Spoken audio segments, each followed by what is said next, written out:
All right, a very good afternoon, Trojans. I am Griffin Epstein, joining you here from the Petaluma High Baseball Diamond Abbey Field for the first round of the NCS playoffs as your Petaluma Trojans take on the El Cerrito Gauchos.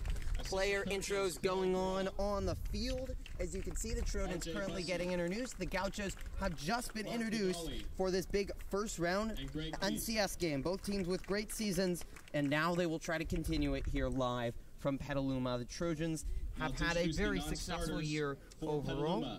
18-8 on the year, including 10-2 in SCL, and they won the Sonoma County League for the first time in 4 years.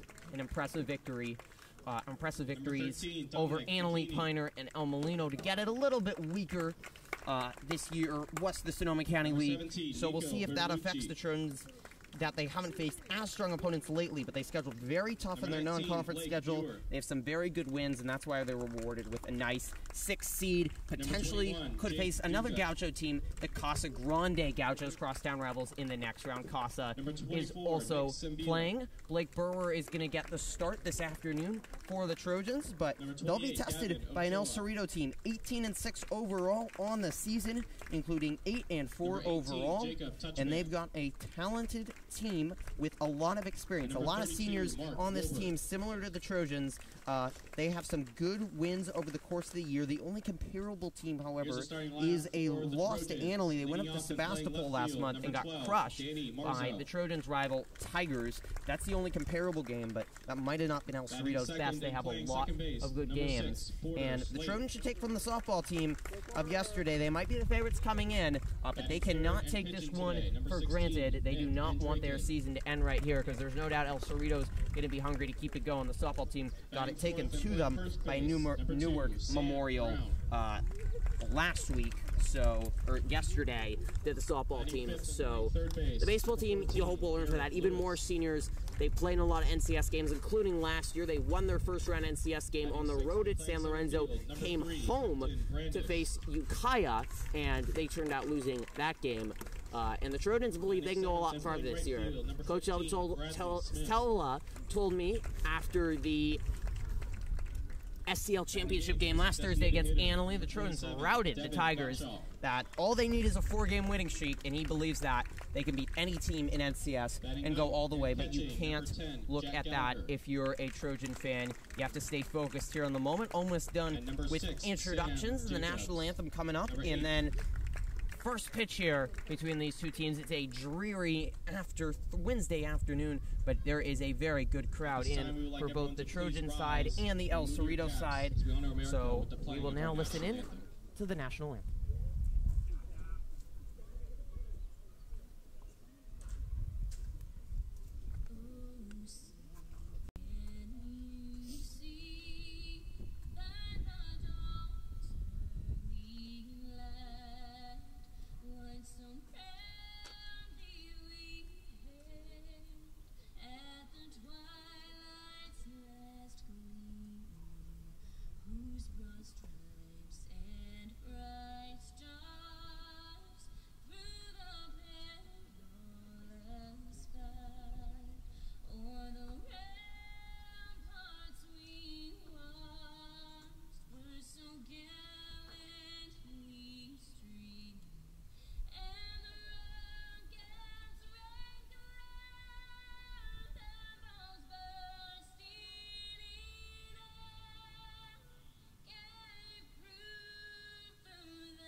And we are ready to go here after that recording of the national anthem. Also credit to Michael Barabalt. He's PA announcing, so you heard him with the starting lineups. El Cerrito is the road team. They are in black with the green hats, and the Trojans are in white with the purple pinstripes.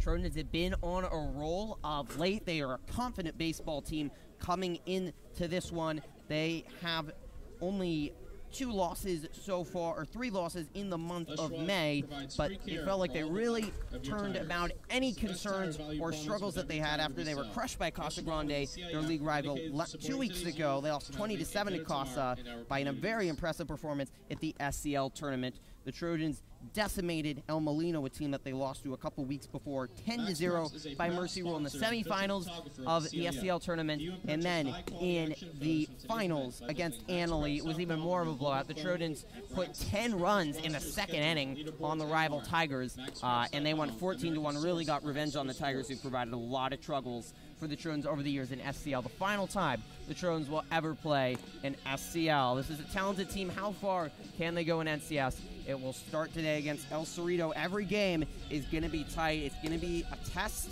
of the Trojans' merit, their mental ability to not look ahead and focus in. Starting pitcher for the Trojans today will be Nick Andraken, the big man on the hill. They decide to not go with Blake Burwer, the ace. An interesting decision by Coach Salvatella, but he has a lot of trust in his pitching staff that at times have been shaky this year. I made the mistake of calling it a weakness to him, and he caught me on and said it's not a weakness. He has confidence in all of his pitchers out there. And Andraken stats might not look as good, but it's often not his fault. He's been a tough luck pitcher in a lot of instances. Overall, Andraken a 2.6 ERA in 37 innings pitched. His last time out was against Casa Grande, and he went 4 innings, allowed 11 runs, but that was just a disastrous game for the Trojans.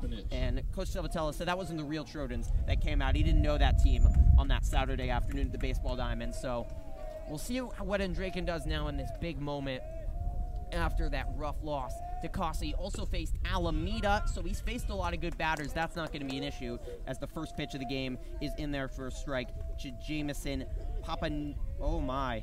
It's a Greek last name. It's Papanata Panic, I believe. 6'0", 160-pound junior outfielder. That pitch misses high. 1-1. Scoreboard in your top left-hand corner at your viewing service. And feel free to leave any comments to the live channel. Try to get them as quick as possible. Papanatovic drives this one way back, all the way to the warning track. But making the catch is Kempton Brandis in center field. Going around the fielding assignments today for the Trojans, Sam Brown is at first, Porter Slade at second, Sam Jacobs, the junior, at short, and Garrett Lewis, only a freshman, but he's quite a star. He is at third. Jack Gallagher, the junior catcher behind the plate, excellent fielding.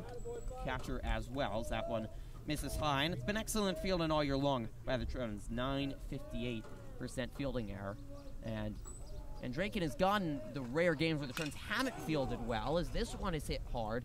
But again, right to a Trojan outfielder, this time in right field. And it's Bradley Smith, quickly 2 down. It's Kempton Brandis in center, and Danny Marzo in left. That rounds out the infield, and Andraken would love some quick at-bats and some quick outs to go as deep into this one as possible. No matter what Coach Salvatella says, there isn't huge pitching depth on this team. It's a bullpen that's had a lot of ups and downs this year, including a couple blown losses that probably hurt them in NCS seeding. The Maria Correa loss is one that they're going to point out, a game they lost back on April 20th, 5-4 to Maria Correa, blew a lead in the 7th inning against the Pumas team that's ranked 2nd in NCS Division II. Trojans could potentially see in the semifinals next week, but that's a long way off. That one is in there for a strike, 1-1. Andraken's a senior. Pitched last year as well, and very well also last year for the Trojans. Did not pitch in NCS, though, as that one misses high, 2-1. So, Annika, you should definitely be, like, moving the camera, zooming in and out. But you want it when they're pitching, too. That one is a good one in there for a strike, 2-2.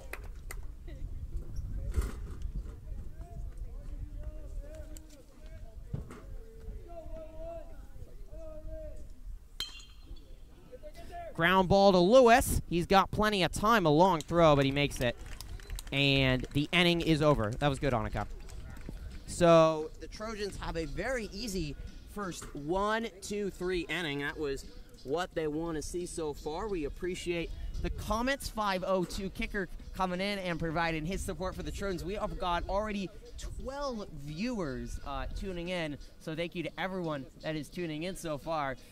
Likely the last live stream of the year, so it's a pleasure to bring it. If you missed any of the other baseball game live streams, be sure to check it out on our YouTube channel.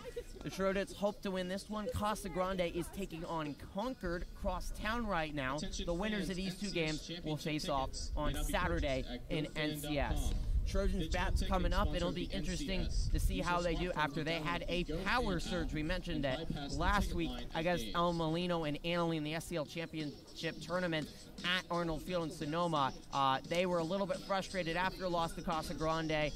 They were supposed to clinch SCL 2 games earlier than they did. They dropped a surprising one to El Molino. But now they come in hot after they just tore out Sonoma County League opposition and really showed that they are I think much better team than anyone else in Sonoma County League. Weren't truly challenged. The reason that it might not be as concerning for the softball team about facing a much stronger opponent here at NCS than they faced most of the year in SCL is the Trojans really scheduled non-conference very well. Their most impressive victory of the season, and it's on our YouTube channel, 2 months ago, beating currently ranked the #2 team in all of Northern California in the Junipero Serra High Padres. And the Trojans played a near-perfect game in that one. They were so impressive.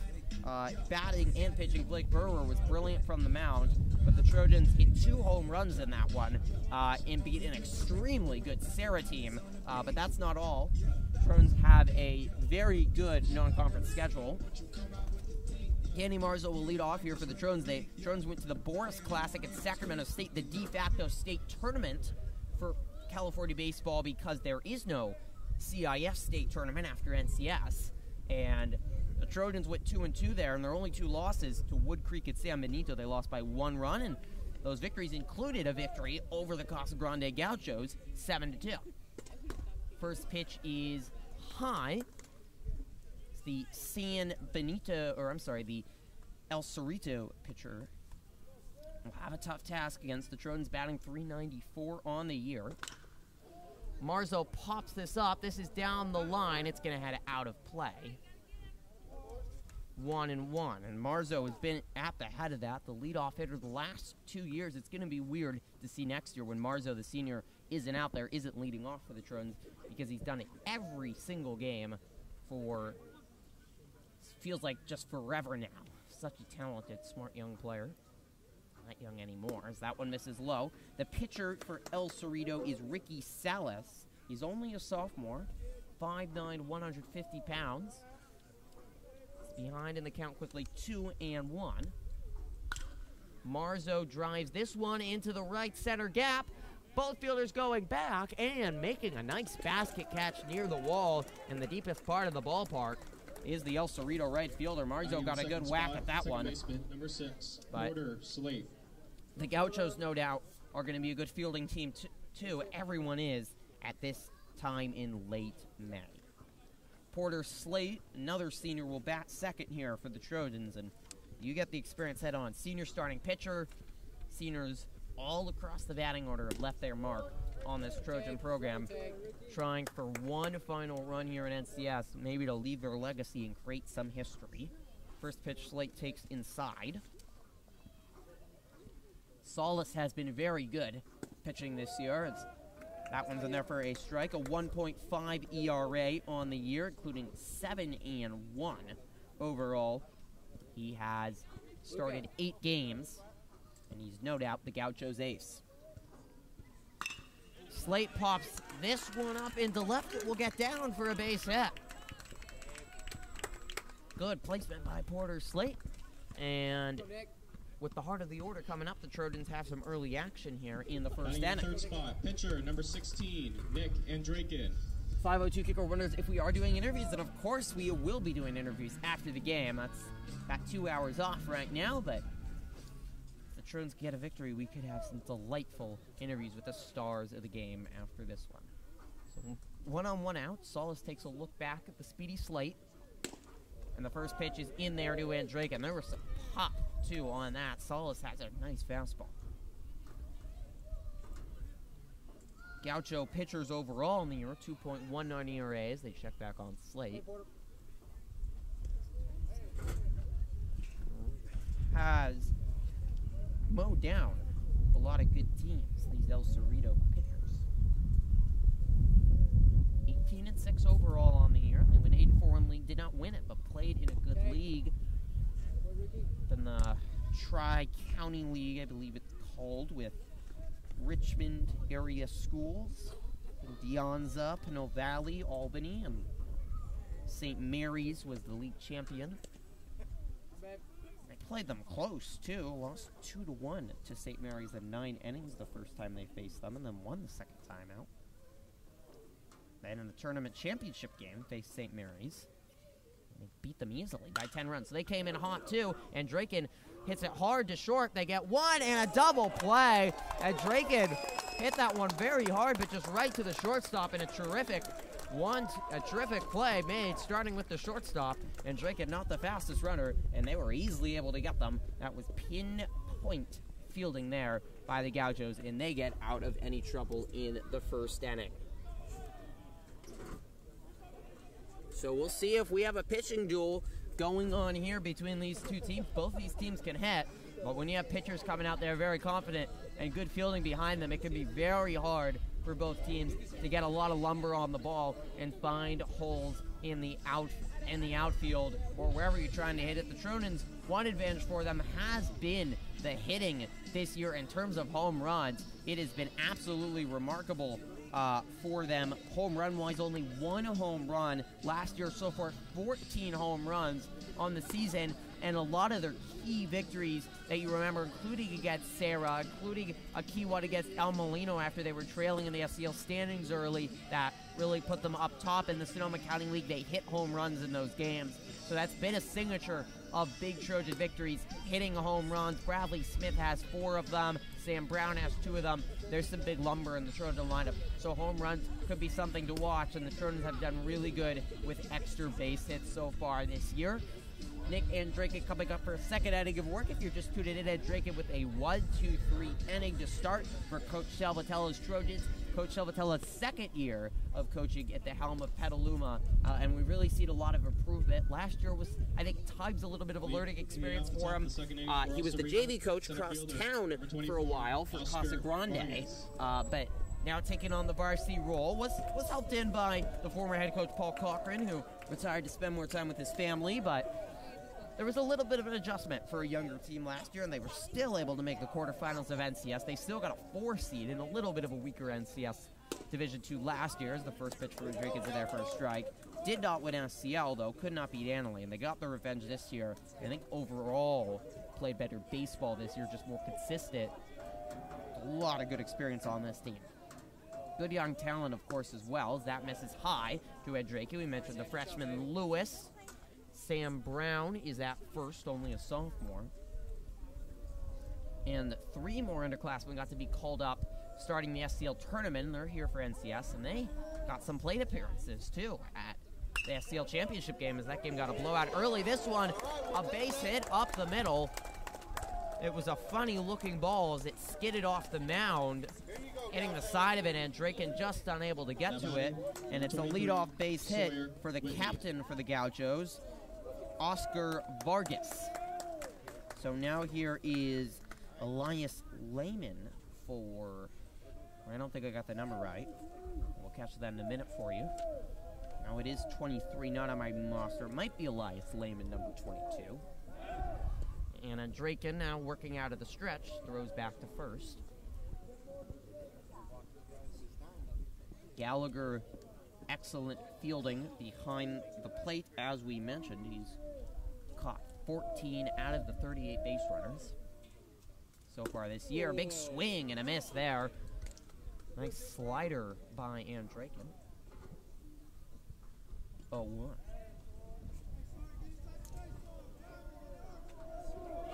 Opposing batters against the Trojans, only a .240 batting average.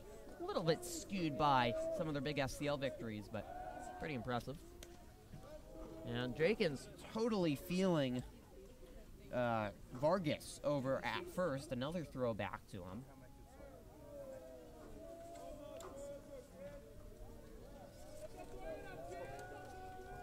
Vargas has 3 stolen bases on the year. Second on the team for the Gauchos, so obviously they've done their scouting report to Trojans. They're checking on him. Now all what to do here, and Draken's got ahead of the count. Working on Lehman. Looks in for the pitch from Gallagher. The set. And the pitch. It's high.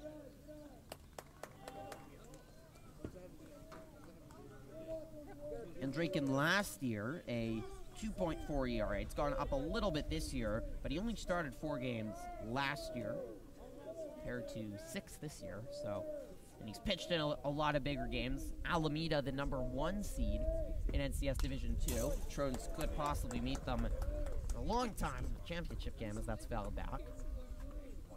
And Draken started there. Trojans also did not play too well against a really good blanket on the mascot for Alameda, but a good Alameda team. Lost 12-6. Not good fielding. Pitching struggled a little bit, but I think Drake can still trust his fielding. It's done well for him before, as that misses outside 1-2.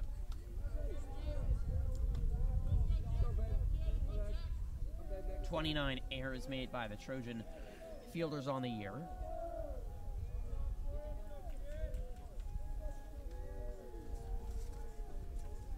The 2-2.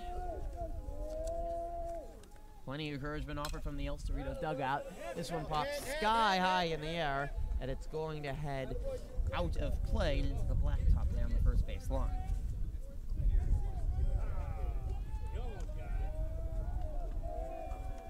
Gauchos have won 6 out of their last 8. Trojans can't say as much success of late. It was really an early May that didn't go well for them after an April that they nearly didn't lose in until the very last day of April. This one could be 2. Brown cannot get his foot on the back. It was a good toss by Slate, but the throw was just rushed a little bit by the junior Jacobs and pulled it a little bit. The long limbering Brown trying to get the stretch, but unable to keep his foot on the bag and hold on to it. So it will be a fielder's choice, and now 1 on and 1 out for the Gauchos with Isaac Sloan digging it.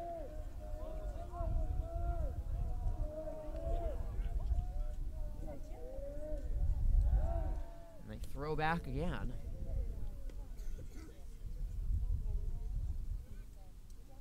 Here, might have been the El Cerrito manager, Kenny Pasinger, make him feel uncomfortable. They have definitely made Drake not feel totally comfortable on the base path. He's looking at the base runner. That could really get in your head, and you can start thinking about that more than your pitches. That was a good pitch, just outside, just missed there. Did not bait the Gaucho batter.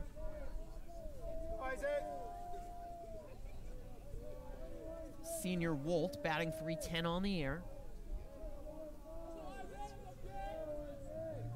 1-0. And Wolt pops this one up into center.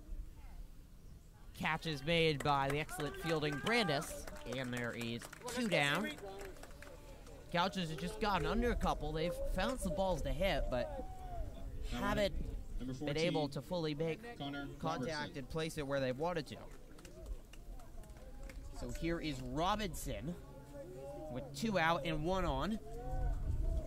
We have plenty more comments coming in, including Monkey Business Films commenting, and Coach Butts, I believe that would be the wrestling coach Butts, tuning in as well. The real season does arguably start today in the playoffs. It's win or go home. Appreciate all our viewers. 17 right now. Highest of the, that's got to be the highest, Annika, of our baseball season. So very excited to have all our viewers. Appreciate Coach assistant coach for the Trojans. That one's in there for a strike. Paul Bra sent it out to the parents and on the Facebook to make sure everyone can catch this broadcast wherever they are. So 0-2 now. Drake is trying to finish off this inning. The base hit and a fielder's choice so far. Too much of an off speed, you could tell there, but Connor Robertson, the senior first baseman, just not able to hold back on it. And Drake almost slowed his windup down there. And he felt like if you just could have made the adjustment, you could have waited back on it, but Robertson was just a little bit early. Batting .308 on the year.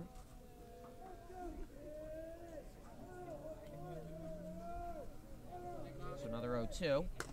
High fastball. Robertson didn't chase the high cheese. 1-2. Gauchos ranked 288th in the state by the computer rankings Matt Preps. Trojans are 142. This is the 6-11 matchup. Trojans sort of knew they were going to be in this spot too. They didn't know who they were going to face, but as Drake steps off, it started to become pretty clear that they were going to be either 6 or 5, just because they've played all 1 through 4 teams, and except for splitting the season series with the Gauchos, they've lost all of them. Drake throws back again. Granted, again, they were close. 1-run blown lead to Maria Carrillo. Didn't play well against Alameda when they went there. And the loss to Drake was the very first game of the season by 1 run. Burrow pitched fantastic. It was a tough luck loss as this one is driven into center. Brandis has had a very busy afternoon so far, but he makes another catch. A little bit more eventful inning is over. On to the bottom of the second we go here with the Trojans lead, or with no score here. Oh, we appreciate all Coach Butts' support. It's a lot of fun covering the wrestling team this year as well. We'll head to the bottom of the second here with no score. Good pitching so far, good fielding, everything you expect in an NCS game here so far. As we mentioned, the winner of this game will face Casa Grande or Concord. Potential semifinal opponents could be Maria Carrillo or Redwood. Again, teams that the Trojans have faced, and a big goal of the Trojans was NCS seed, and Coach Salvatella has really valued this playoffs and the Trojans having this success here, because you could tell by the schedule the Trojans have played 7 out of the 8, or 6 out of the 8 teams in the top 8 of NCS. Obviously, they can't play themselves, and Northgate, the 5 seed, the only other team they didn't face. Coach Salvatella really wanted the Trojans to prove themselves against the best, and considering they've been competitive in most of those, beaten Redwood, beaten Tab, the 8 and 7 seeds, the Trojans have shown that they can compete with the best of the best. Obviously, the huge victory over Sarah, going 2-2 at the de facto state championship game in Boris. They have all of the tools. Here is Sam Brown. He has been a big part of it, the sophomore. He's going to be back around longer. Brown is rather intimidating to look at as he just steps into the batter's box. 6'2", 210 pounds. He's only a sophomore. And he takes this first pitch and launches it sky high into left field, going back all the way at the warning track and almost falling into the fence is the Gaucho left fielder. There's one down. Brown has a long trot around the bases. He just missed that one. So the underclassmen that are going to be around here are going to be the faces of this program for a while. Been back-to-back most of the year, Coach Salvatella's lineup. Only a freshman, Garrett Lewis, but he has not played like one most of the year. A .405 batting average. The third baseman. 30 hits, 18 runs, and even 2 home runs. And he doesn't have the biggest frame. He's only 5'8". That one catches the outside corner in there for a strike, and another reason this could be more of a pitcher's duel. Pretty big strike zone so far in these first 2 innings by the home plate umpire. That one bounces low as it got a little bit away from Solis. He's so far proven his skill as a pitcher. That misses high. 2-1. Trojans get ahead of some counts. that could be a big part of their success this afternoon. It's going to get you a lot more easier pitches to hit. Maybe some off speed as well, just try to get it to the plate, because the fastball is going to be hard to hit. Lewis drives this one back, and it is gone! Garrett Lewis, his third home run of the year, gives the Trojans a 1-0 lead. He's only a freshman, but he doesn't play like one, and he doesn't hit like one. Destroys that one to center field. A line drive, just get it over the fence, but it was absolutely mashed. And we talked about the home runs, and Lewis delivers. Looked like that one might be caught, but it just kept on carrying. A little bit of wind drifting at the center helped to get out as well. A good 340 feet out to deep center field, and it is 1-0. I wanted to think the freshman could hit home runs, but oh yes, he has that ability. Not nearly, it did. Looked very close to hitting Brandis. It apparently did nick him right on the shoulder. It was dipping inside. And Brandis didn't have too much of a desire to get away with it, especially if it's not going to cause too much damage. And it just nicked him on the shoulder. And now a home run to free pass. And if you're Solace, you need to stop the bleeding and now before the Trojans potentially put up a crooked number in this inning. You want more home runs. Bradley Smith is your man. That one is low. Leads the Trojans in homers with 4, including a couple mammoth ones. He destroyed one against Tamil Pius as Brandis narrowly gets back there. To be a little bit careful. The lanky and speedy Trojan center fielder at first. Smith takes in there for a strike. And then it has to be one of the highlights of the year against the Pioneer Prospectors, a big 10-1 victory against the team that finished second at FCL. Smith launched an insurance solo home run into the football field and had an awesome bat flip. That one a line drive into left field, but the catch is made just a little bit in front of it, or that ball would have gone down, but got a little up of it, and there's 2 down in this game. Here's the designated hitter for the Trojans, Gauchos, who had the disappointment of his catcher role being taken by Jack Gallagher, but Gauchos has really been on fire. When the Trojan bats have struggled a little bit more lately over the last couple weeks, Gauchos has been the one providing some big hits. He's a big, confident swing and a miss. And his batting average has skyrocketed, and he's gotten that DH role now permanently, batting .455 on the year. Trojans, what they've been doing is not having Sam Jacobs bat, the excellent fielding shortstop, but not as much of a hitter. So they've been using the DH, and Gauchos has really solidified that role over the last month. 1-1. Salas takes a look back at Brandis. And now throwing back. Trojans with 24 stolen bases on the year. 25, so capable, not actually as much as last year. They had 34 stolen bases. That one misses low. 2-1.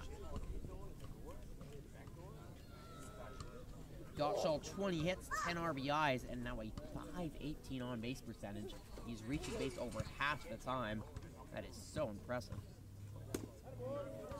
That one just misses the outside strike zone. It's actually 3-1. Sola's a little bit disappointed on that one, takes a deep breath. Coach Butt's thrilled with the Garrett Lewis bomb. Off speed was nasty there. Gauchos wanted to go around, but he was frozen for so long by the time he finally got the bat started, it was going to be too late no matter what. Let's go. So now the big payoff pitch here of Solis trying to end the inning. Gauchos pops this up into right center. Right fielder going over, calls off the center fielder. Communication has been good, and that will end the inning, but the Trojans get 1 run on the Garrett Lewis center field solo shot to take the lead into the 3rd inning.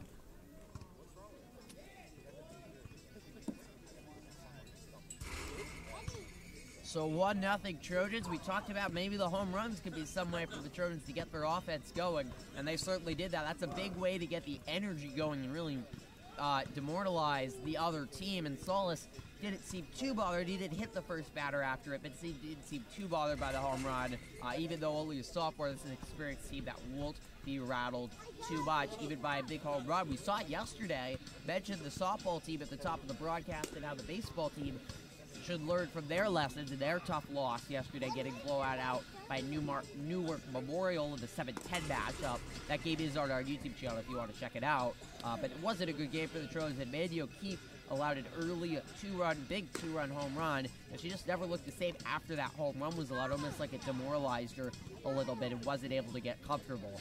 Home run has to help the entire team, too, and energize them, including Nick Andraken, the pitcher, who will be back at the mound for this third inning for the Trojans. El Cerrito hitting-wise, 277 batting average on the year, not as high. They're definitely more of a pitching team. They don't have a lot of big hitting totals over the course of the year, so this is a team that's not going to want to fall far behind. They're going to need to make sure to stick around because they don't score in bunches too much.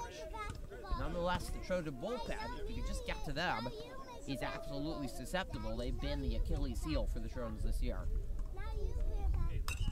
This one is fouled off. The leadoff batter in the third for the Gauchos is D'Angelo Fleetwood, junior 6-foot outfielder. 192. He's got some muscle. That one misses. 1-1.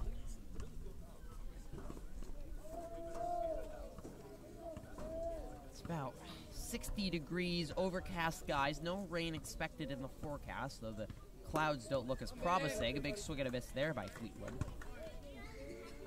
But it's supposed to hold off on a rather dreary day, but the wind not too bad, just about 5 miles per hour out to center field. Fleetwood takes low. Good eye there.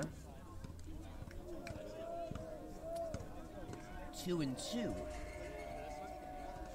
Fair amount of contingent of El Cerrito fans made the trip out here to Petaluma as well. About an hour-and-a-half drive, probably with the traffic today. This one is popped up and out of play.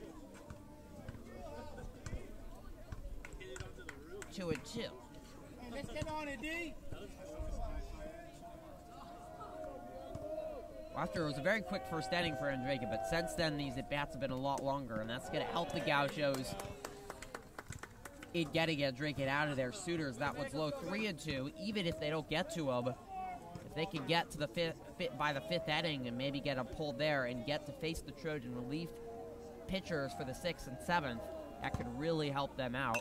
As Fleetwood fouls this one up and out of play, no cars are harmed in the making of that foul ball. It's awfully close. So another payoff pitch, and Draken working hard, and this at-bat could already be considered a success because of that, even if there's no base hit. Again, one driven right to center. Brandis' hand is going to be hurted by the end of the whistle on the way it's going. I think that's his 4th fly ball he has caught already. Right now, the Gauchos need to make an adjustment and stop hitting it right to him. Find ways, get it left or right, or stop getting under it so much. And credit to the changeups and off speed for Andraken. They're not as noticeable. They're not major differences from his fastball, but they've absolutely gotten the Gauchos a little bit off balance and a little bit under the baseball. First pitch is a big swing and a miss by Jasper Dalton. Only a sophomore. Mostly upperclassmen lineup.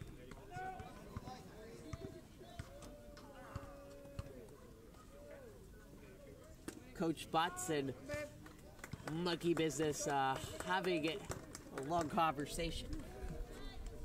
Feel free to leave any comments on the live chat, any questions, suggestions, or anything else. If I do pronounce the name wrong, please tell me at all. Be happy to fix it. That one just misses low. 1-2.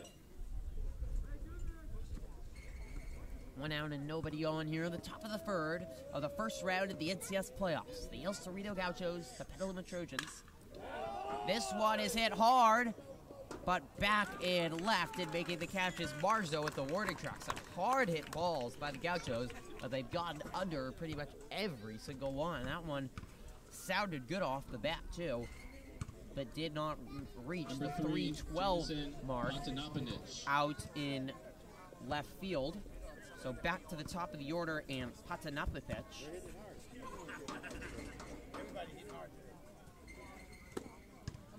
That one's in there for a strike, and eventually when you hit the ball hard, typically you're going to find some holes. Just how it works. Stop hitting it right to them, but you never know with the baseball gods.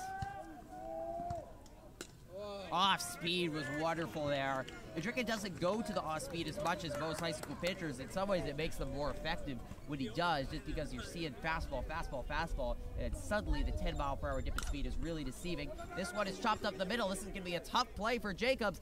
Excellent done by the junior shortstop for the Trojans.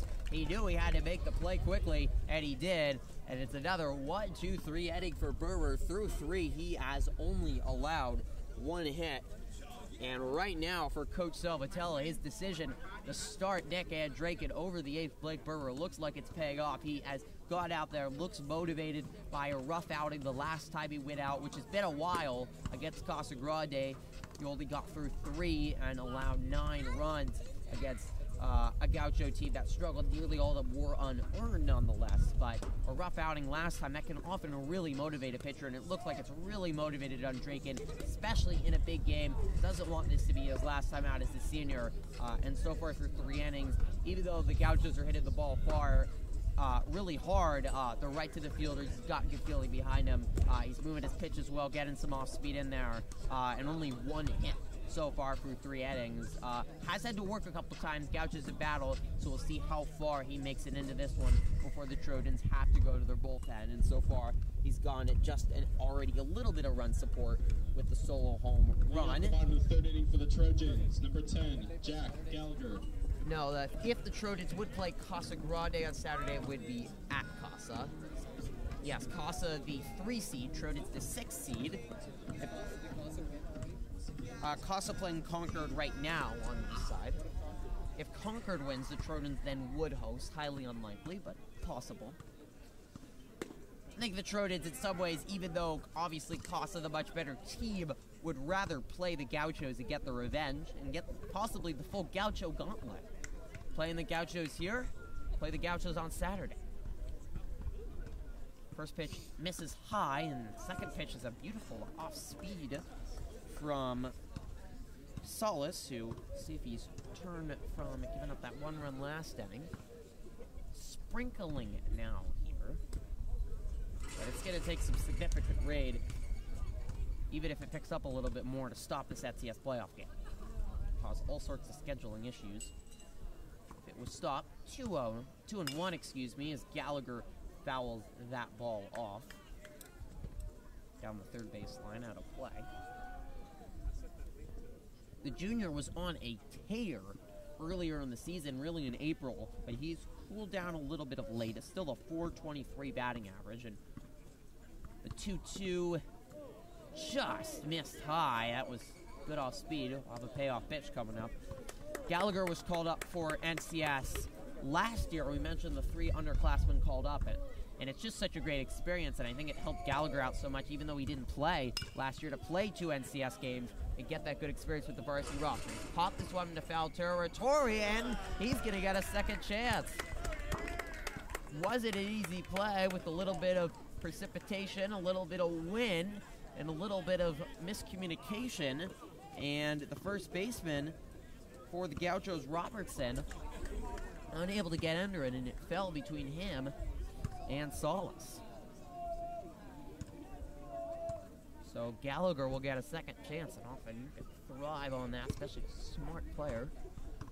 The junior catcher, he lays into that one, drives it way back into left, and making the catch and leaning up against the wall is the right fielder for the Gauchos. That ball hit hard, but just missed it. Danny Marzo. So back to the top of the order here in Danny Marzo. 1 out and nobody on. Marzo flied out, is back on the first. has been at the head of this order, and he makes up for excellent hitting and great smarts. What he loses in his height, the first pitch is in there for a strike. He's only 5'5", 155 pounds, but he is speedy, he is athletic, and he has a knack for the baseball as he grounds this one to second. Not an easy play, well done there. And now quickly 2 down. Number 6, Porter Slate. Marzo 0 for 2 on the day. Slate got a base hit back in the first inning. So the senior back up. Slate headed to UC Davis on a baseball scholarship, the only player on this team headed to a D1 school for baseball. Obviously getting that free ride is so big.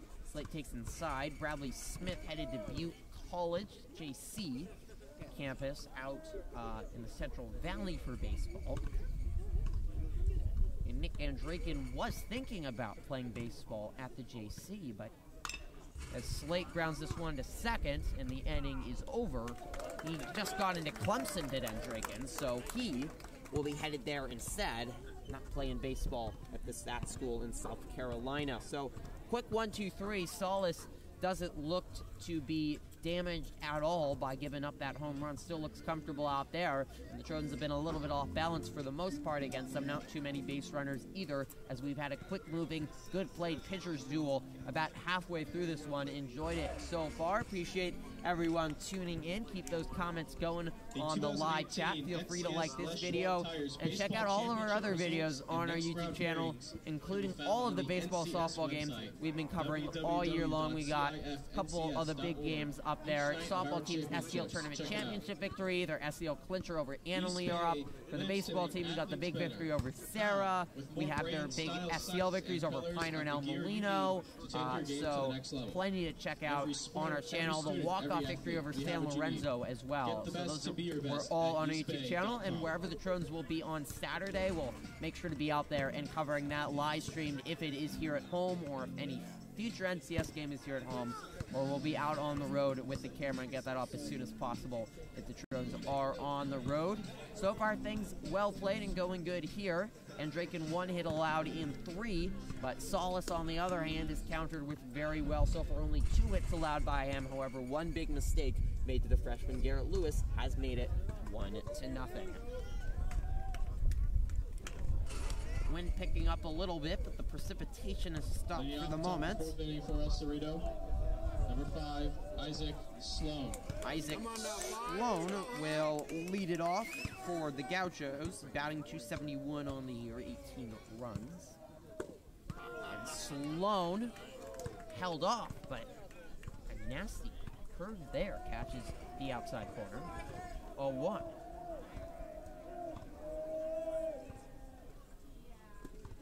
And going around, yes he did.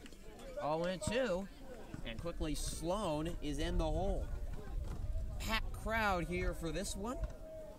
Full stands on both sides. Plenty of Trojan fans, students, supporters, community members out for this big NCS playoff game. And he has teed him up. Nasty stuff by Andrakin there on the outside corner.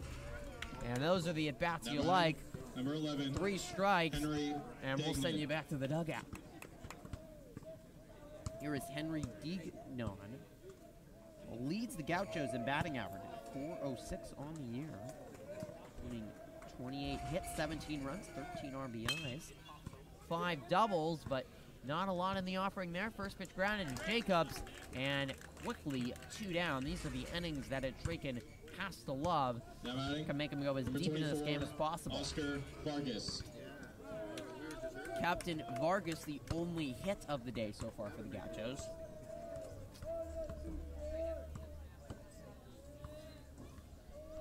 A big hitting team, El Cerrito, and they haven't been able to find too much against the pitcher. Vargas goes around a little too eager there. Nice changeup, and Dragons used the off-speed a little bit more. It's working right now.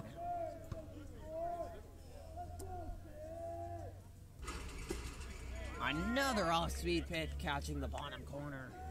0-2, quickly ahead. Andrakin really looks on out there right now. He has been masterful. The 0-2 is over Slate's head. Good piece of hitting by Vargas. Just wanted to make contact, choked out a little bit less aggressive, and he was able to push that one just over Porter Slate's head, and he has a 2-hit day already. Keeps this inning going. Not easy for Andraken, trying maybe to get a complete game. They wouldn't even like to go to the bullpen, but only 3 complete games by Trojan pitchers this year. They haven't been able to do it too much. That one misses low. Great save. Stop made by Gallagher. Would have been a free pass for Vargas, but all of a sudden you get a base hit, and just like that, it's tied 1-1. Can't allow free runs. In a game like this, every run is so vital.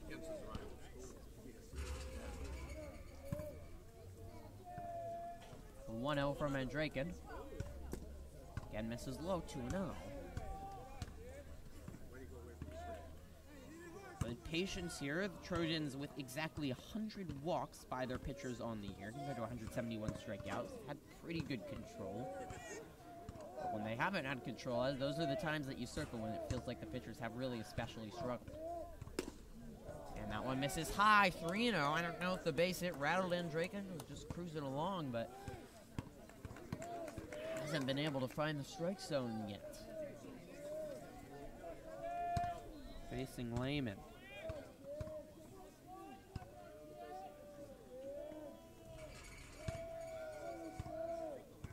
Lehman was taken all the way, but it still missed. So that was an odd at-bat there. Coach Butts is getting out the popcorn. He is enjoying it. I know, Gaucho. This has definitely been a tasty affair so far. Really well played. Everything that we expected and a little bit then some. About perfectly played by both teams. Gallagher's going to head out to talk to Andraken, and that feels like a good idea for the junior catcher after whatever went on in that last at-bat. Andraken cruising along, allows the base hit, and then a 4-pitch walk just felt totally out of place. So here is Isaac Wolt, batting .310 on the year. 2 Isaacs on this El Cerrito team. That is to be rare. Sloan and Wolt. There's that off speed that we saw earlier in the inning that was really tying the Gaucho batters up. 0-1.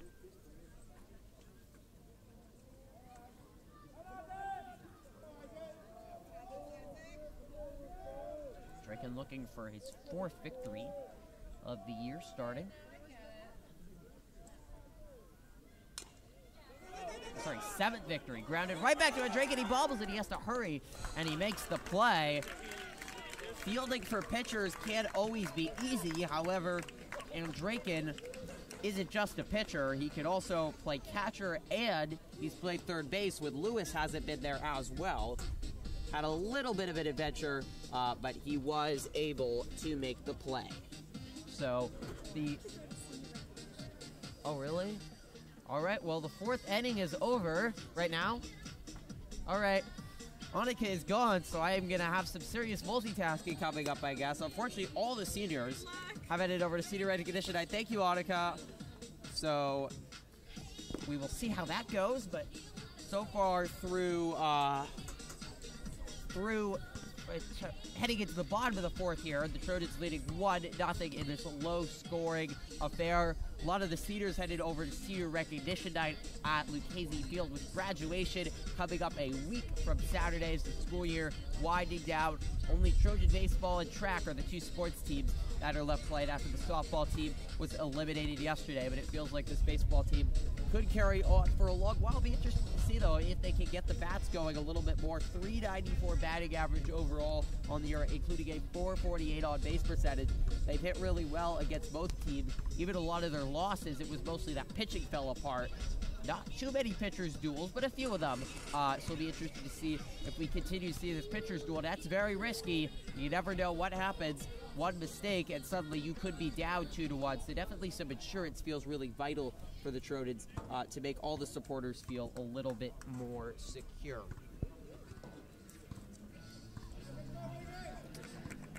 So Andraken will head from the pitcher's mound now to hitting. excellent hitter as well. So the first pitch is in there for a strike. There you go, pitch. And Drake batting .458 on the year, including 25 RBIs, 30 hits, and a .500 on-base percentage. Drake pops it up. That's going to head out of play.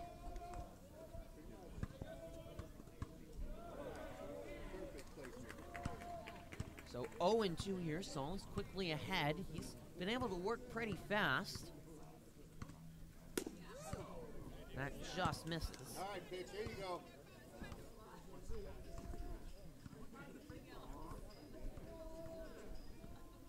Apologize for the focus issues there, as that one is low and gets away.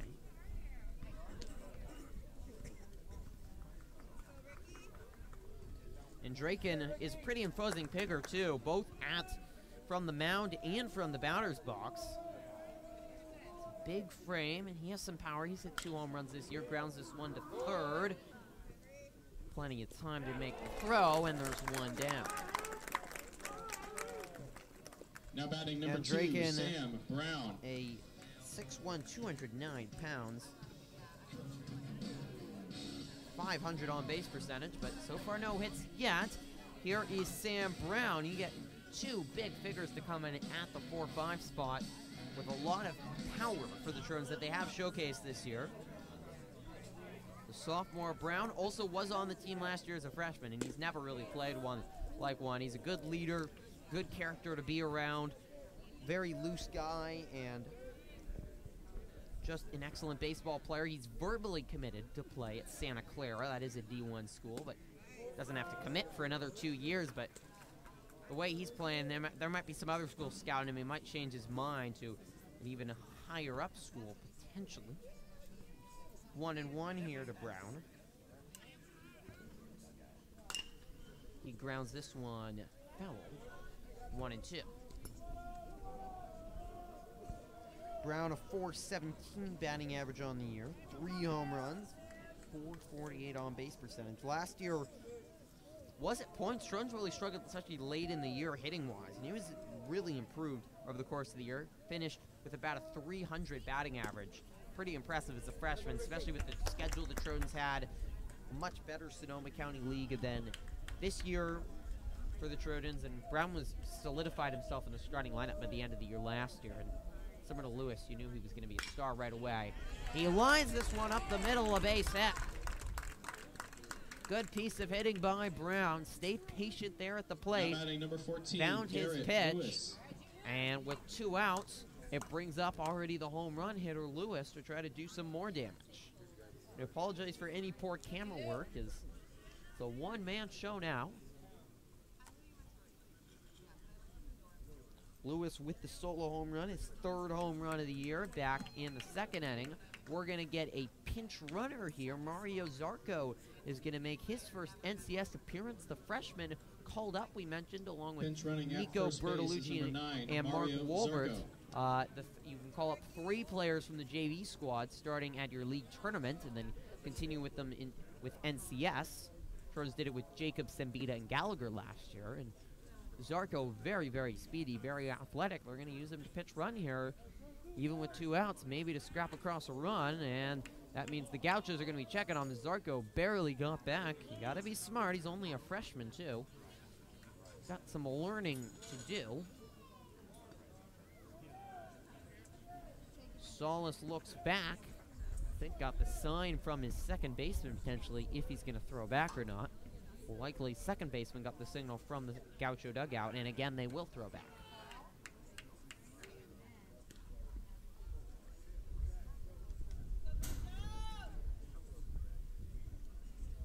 And we'll see if we can ever get pitches going. Zarco is playing with faith, though. I mean, another one close there. He's taken big, big leadoffs and allowing for potential throws back. He's not afraid of the throw back. He has confidence, and a big swing and a miss. Sorry, he missed it there. And it had to be hard for Lewis to finally actually face a pitch. You didn't know when one was coming after 3 throws back.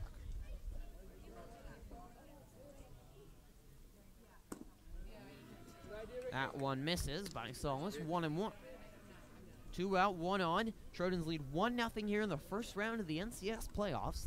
from Abbey Field, live here at Petaluma High. This is popped sky high in the air. There are 4 Gauchos scrambling around, and it is going to be an out. And the inning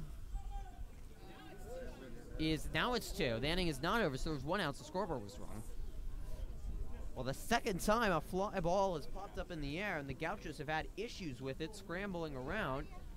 Luckily for them, they had the force at second, and Sarko had to wait back. At first, there was no infield fly rule, but they were able to maintain their composure and just step on the bag at second to get 2 outs and rule a fielder choice. Lewis now at first, and that brings up Kempton Brandis, who takes high 1-0.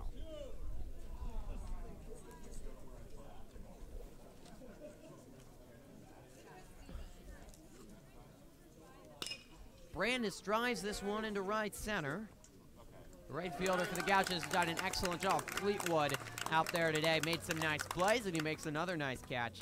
The side is retired, so Trojans do get a base hit, but unable to do anything else with it. And we are through 4 now, with the Trojans leading 1-0. I do want to thank Coach Butts and his shout-out to Trojan Live and the sports department. We have worked really hard this year to try to cover as many sports as possible. Really go full coverage to a lot of teams, not just the baseball, the basketball, the football teams that really get all the attention, but cover the other teams like the volleyball team, the wrestling team, the tennis team, the track team as well. I got to go to the NCS Redwood track section finals on Saturday, which were a lot of fun to cover, and a couple track athletes such as Jack Dunbar, Camille Flynn, Cale Seaver, and Sydney Dennis will be headed to the Meet of Champions on Friday and Saturday at Berkeley, and that full coverage is on our YouTube channel as well. So it's really been great over the year to get full coverage, and this being the final, likely the final live stream unless the Trojans can get into their home game. Do want to give a very special shout out to Matthew Kalemba and everything that he's done with me. He's graduating in 2 weeks. He's been so helpful and so instrumental in helping me at live streams, really teaching me everything that there was to know how to run them. And not sure I ever imagined that I'd even be able to do it without him.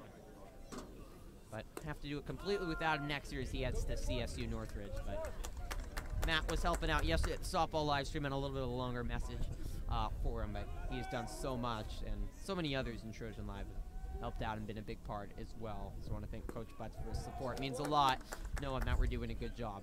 1-1 here to the leadoff batter for the Gauchos in the top of the 5th. This is Oscar Vargas. He already has 2 hits. The only 2 hits so far for the Gauchos. That one misses. 2-1. Draken maybe lost a little bit of his control. He hasn't pitched in a long time, so you wouldn't think that he would be tired, but you never know. He's had to work hard. That's fouled off the foot. That has to hurt. And my apologies. It's not Vargas. It's Robertson. 308 batting average, the first baseman for the Gauchos.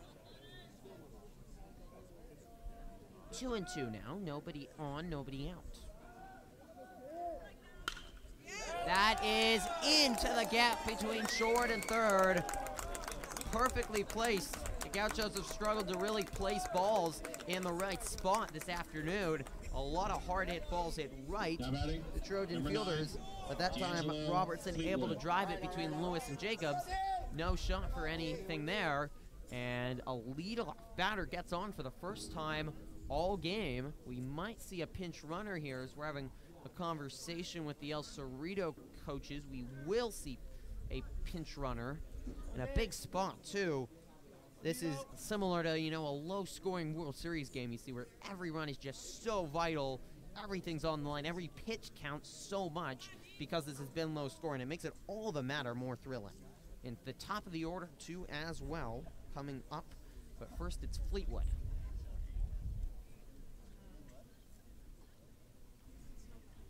Head coach for El Cerrito, Kenny Pacinger's done a really good job with an experienced Gaucho team. Plays good baseball, and Draken's definitely going to be checking back just as we saw Solis checking back 2 million times on Zarco. That one misses low. Good stop by Gallagher.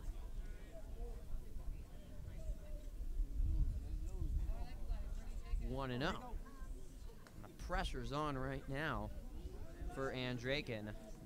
Senior with a lot of experience, but not placed in too many of this big a moment in your high school career. And see if he can stay in the moment and focus on this as he throws back to Brown at first, checking on the runner. Gauchos haven't tried to steal one yet and test the Jack Gallagher arm. It's a good one. Look back, gets in a set. He's just peeking over his shoulder to see if he wants to throw it back a long way. Does not, and now pitches a strike into Fleetwood. 1-2.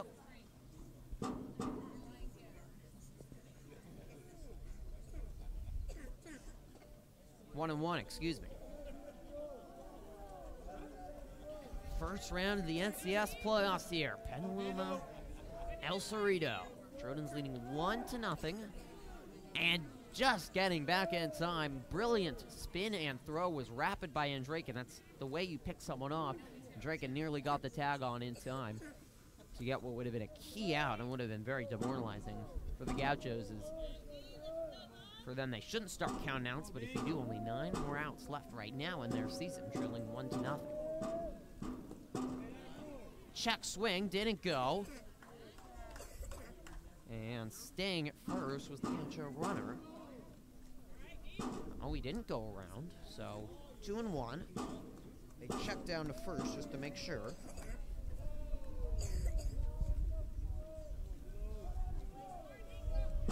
Trojans plenty of experience. They're not going to be afraid of this moment. 12 out of 18 returners, and they played 2 NCS games last year, including a first-round victory against San Lorenzo, which was a tight 1-1 game. They played with some pressure there. Fell to Ukiah. Gallagher throws back after the pitch.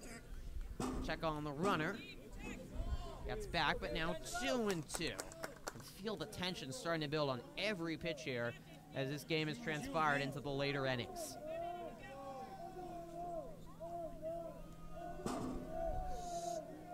Plenty of noise from the El Cerrito dugout as well. That noise from your dugout can absolutely make an impact. That one misses high. I tell you, my ears yesterday, I'm surprised they didn't fall out. The Newark Memorial softball team makes more noise in the dugout than I've ever heard. Singing, clapping, cheering. They could have been in a choir. It was quite something. I'd call it music to my ears, but it was not helpful to the Trojans and Emily O'Keefe, who I don't think was comfortable with all the noise usually being elicited as this one is driven down the line. It's a fair ball rolling all the way into the corner. The Gaucho runner will stop at third. He dives back to make sure everything's okay. Fleetwood is at second.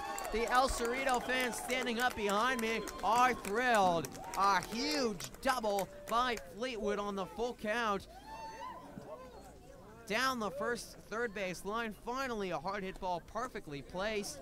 No chance for Lewis. And as Reed Cease comes up for the Gauchos, we're going to have a conversation here with with Nick Andraken and the assistant coach for the Trojans, Greg Peace, the pitching coach.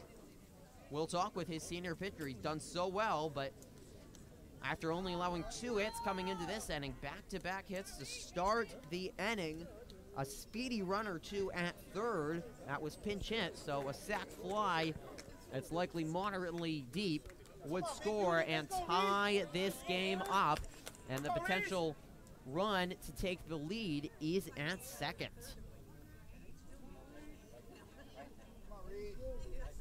And a big spot for Reed Swice, the senior second baseman, trying to prolong his career for a couple more days.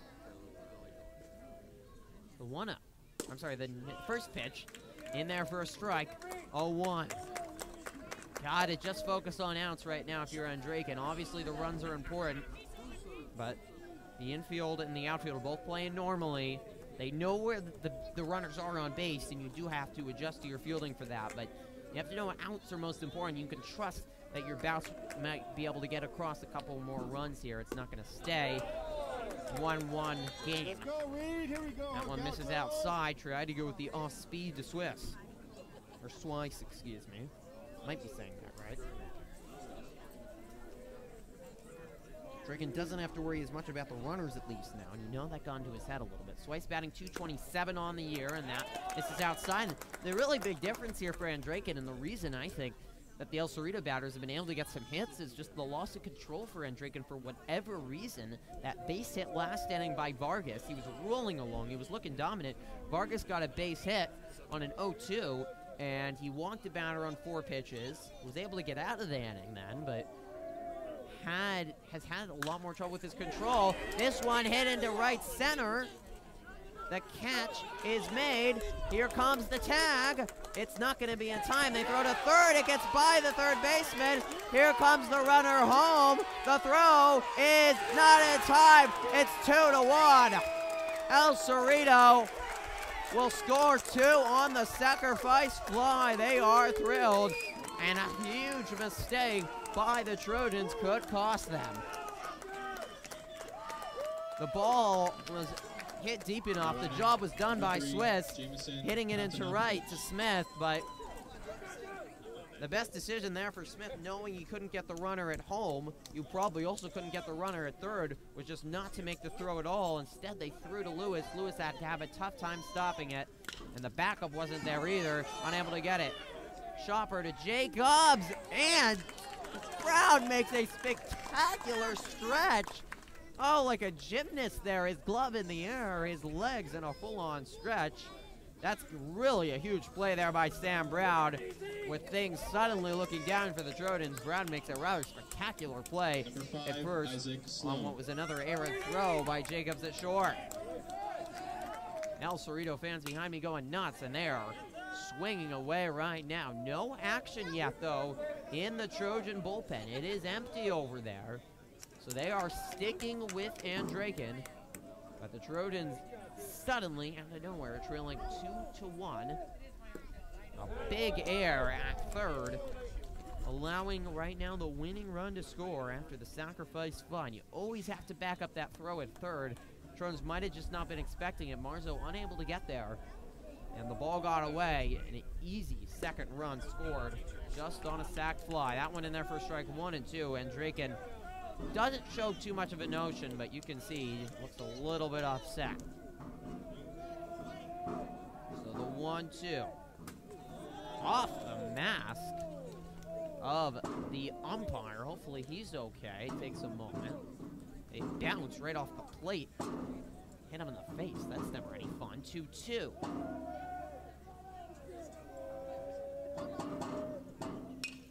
He went way down to get that one and popped it way up. Brandis, a long run, and made it for nothing because Jacobs, standing on the lip of the grass, makes the catch. The inning is over, but not before El Cerrito plates 2. And as we head to the bottom of the 5th, everything has changed here in this NCS playoff game. It is a 2-1 lead for the Gauchos.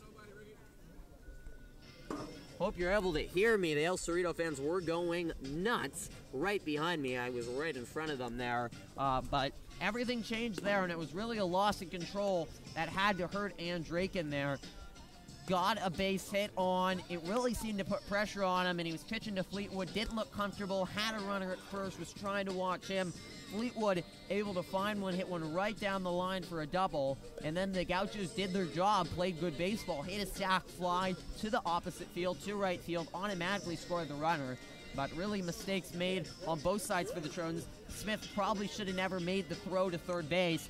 Trojans weren't backing it up, and as the slide came in really hard for Lewis to try to make the stop there, and suddenly the run that could be the winning run might be scored in the air and could just end the Trojans' season. Obviously, that's looking ahead a little bit, but that could be so costly here in the Trojans' goals of moving on in the NCS playoffs. Leading off number 15, Bradley Smith.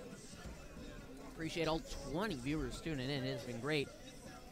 It's been a good one so far, but a crucial inning last inning, and now the Trojan batters are under pressure to be able to do something. And as the first one's in there for a strike, credit to Salas. He has been brilliant from the pitcher's mound. Only a sophomore, but he hasn't shown any signs of being an underclassman. Smith fouls that off. He's been the ace all year long for El Cerrito. He's been pretty much dominant, pretty much in control And only the one run, a home run by Lewis, a couple other base hits, Slate with a base hit, but only 3 hits overall for the Trojans. Haven't gotten a runner past seconds, even a run 2 seconds. Besides, really, they haven't at all, because it's just the home run by Lewis. So now 1-2 to Big Cat senior Bradley Smith, who hits a line drive, and the catch is made at second. What a catch at second base as the glove is shown off by the Gauchos. Not the tallest player there at the second baseman. I don't have a number for you right now, but leaping up to make the catch. He's got the support of Solace. He having to get the tip of the hat there, the little motion with the motion with the glove to show he's got in support. And the first off-speed pitch to Gauchos misses. A contingent of about 50 green and white clad fans behind me are just going nuts with how Cerrito is playing. Out of their minds right now. They are feeling it. Gaucho fouls that straight back. 1-1. Looked like a sure base hit for Smith, who's had a good year trying to get going with her base hit, and had to be disappointing for the senior, who's done a lot for Petaluma baseball over the years, including a captain of that Little League World Series team back in 2012. And it'd be so great to see Casa Petaluma play in the next round and see some of those Little League World Series stars go at it one final time here in Petaluma. Gauchos fouls it back, and now he's behind 2-2. Trojans just want to get some action, get the Gauchos nervous, or at least get Solace out there. He's worked through things pretty quickly, and right now I think complete game has to be a possibility if the Trojans can't make him sweat a little bit more. Good take by Gauchos low there, and it's a full count.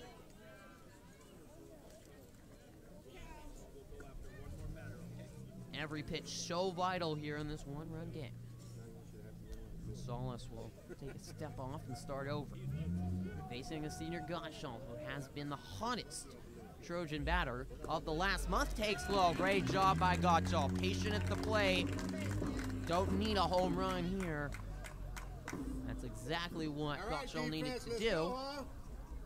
Reaches on the walk, and we're going to see pinch runner here. The Trojans are using full complement of their young players they just called up for NCS. It's so risky to put them out there, honestly, if you're Coach Salvatella, because you already saw it with Zarco playing with Beta first, and now here with Nico Bertolucci pinch hitting. Another player, he's a sophomore, but another player that's never played in a varsity game until last week, and he is the potential tying run on your season. All right, Gaucho. Go win or go home.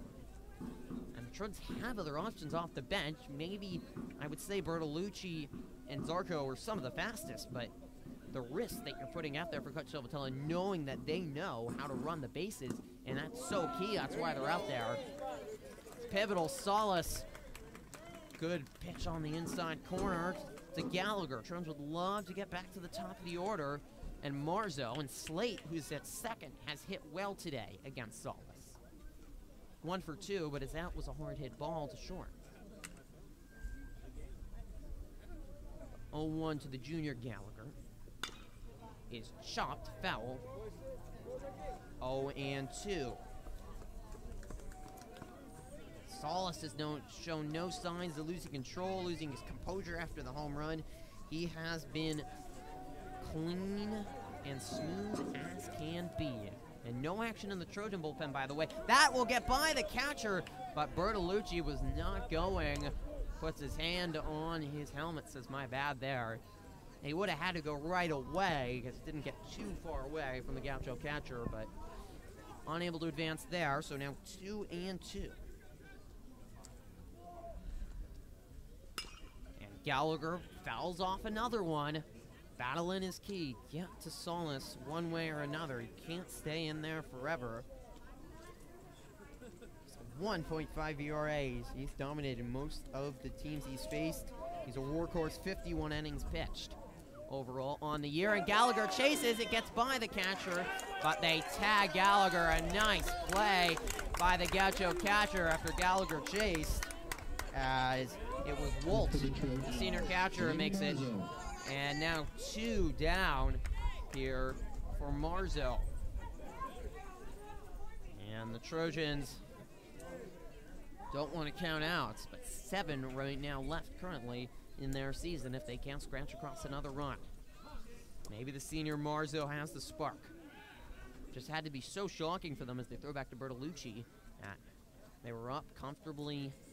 I mean, not up comfortably, but just up 1-0, and felt like they were sort of cruising along, and Draco was cruising along, and suddenly, in 5 minutes, everything changes, and you're suddenly trailing. That's such a big mental barrier to overcome. This is ripped. Bertolucci is headed to third. He's going to make it in there safely, and has held up. The ball was coming in rather dangerously. It sailed over the head of Solis in a nice play by Wolt, the catcher, to stop it. Good base running by Bertolucci to get the extra base, as Marzo absolutely ripped a ball up the middle. And runners on the corners for Slate, who's hitting well. We're going to have a conversation here, and a huge at-bat for the senior Porter Slate coming up.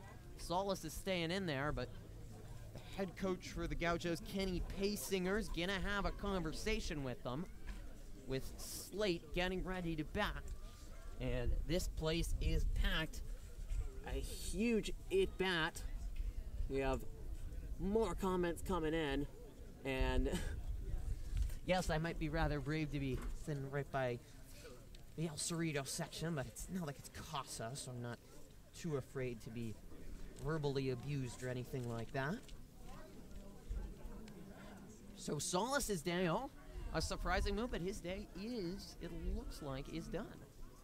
No, I'm sorry. Thought that was 6. It is not. So Solis stays out there. Thought for a moment that they'd make a switch here, but I would have been surprised the way Solis has pitched today.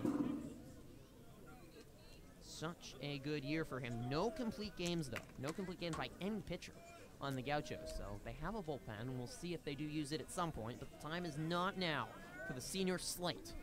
Biggest at-bat of both of these teams' seasons. A base hit should tie it up with Bertolucci at third. Off speed is in there. Well done. Slate, also a member of that Little League World Series team back in 2012, and you often don't get rallied a lot when you have that, and the experience of playing on national television and all the exposure they got both here in the community and nationally. Slate drives this one into right, and the catch is made. Looked like it would be a base hit, but a line drive catch in right. A nice running play. El Cerrito is thrilled. Slate cannot believe it. He thought he had tied up the ball game with that hit, but a hard hit ball not good enough. And the Trojans threaten in the 5th, but unable to get across a run to tie it up. And we move on to the 6th with the Trojans still trailing here by 1 run.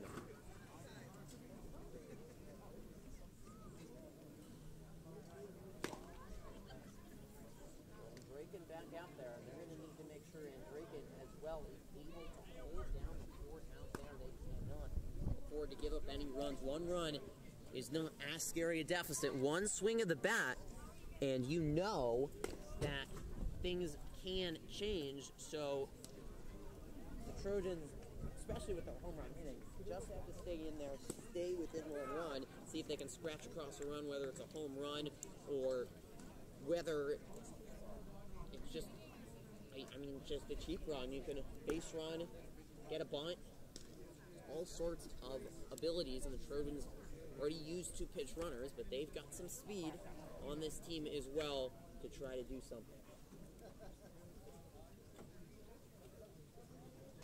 So leadoff batter here for the Gauchos.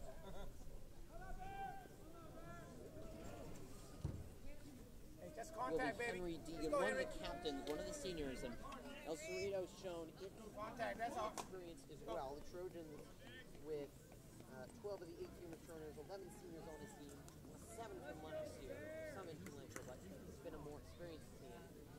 But El Cerrito counters with plenty of experience as well, and they've shown Contact, let's go, Henry. the Trojans are the one that right now is a vital mistake that is costing off speed.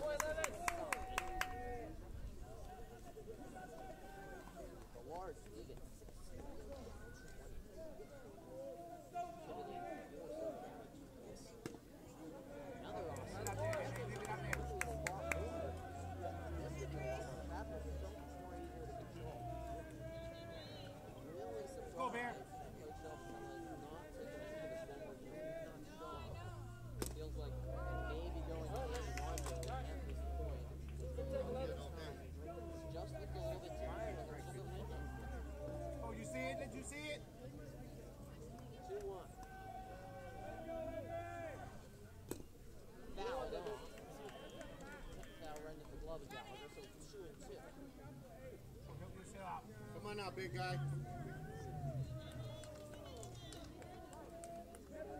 Quick innings will help for the Trojans as well. Maybe they'll be a little bit smart about this. Gauchos the battle. Hey, let's go, Henry! Will be really helps. Make him work, make him work. 3-2. There you go. There you go. Hey, let's go. Come on, let's go, baby. Come on now, oh, keep it going, keep it rolling. Let's go, Oscar. Let's go, let's go. You got your boy up there. Come on now, Junior, let's roll it. Gaucho batter, but standing over there, hanging around, walking around, talking to his coaches, but has not Go, Gaucho. come out yet to stop. And Draken, outing for the day, going so well until last night. Eventually, Ready, be ready. finally, are getting Go, go, one.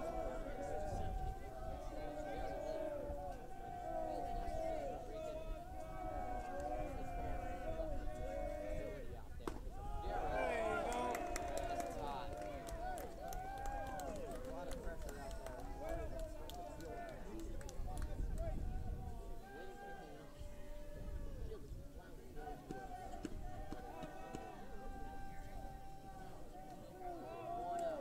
Go, be ready.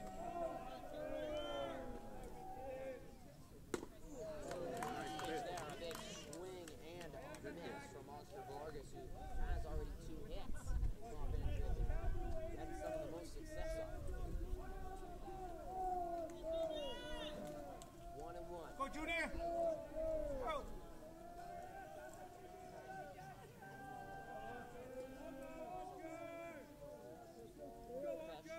There you go. Throws it first. And got him. Has a nice play by Tim Jacobs. I wasn't sure if he was going to have to play it second, but he tossed it quickly. Just able to get it in time. Go, Zoe. At least able to get Right now. for the fielder's choice. But the Trojans do get out. It's a long way out there. It's a full pen, and they have to check it sometime. Come on, Gaucho. Well, because it's season that these games are getting warmed up. It's not the late pitcher out there. He's been a little bit consistent. Popped up, Slate going back. Brandis called him off. He was right there. So quick out there. That's going to help them great. To get through 6 can show well for so much of this. Could find himself with another expensive loss that shoot any of those this year. Isaac Sloan, senior second baseman, Big base. Gaucho team. No easy out. They throw that. Not done.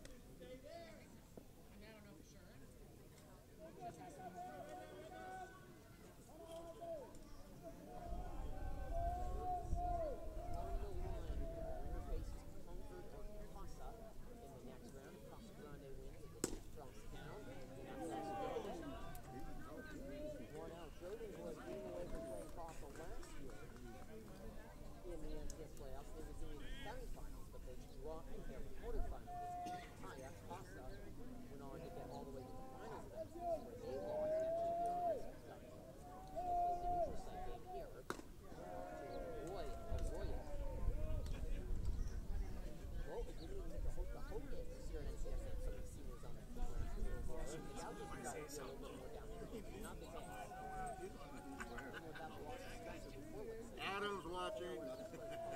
Mr. Lehman, we all talk about you. Drake is having trouble again. That's a All right, here we go, here we go.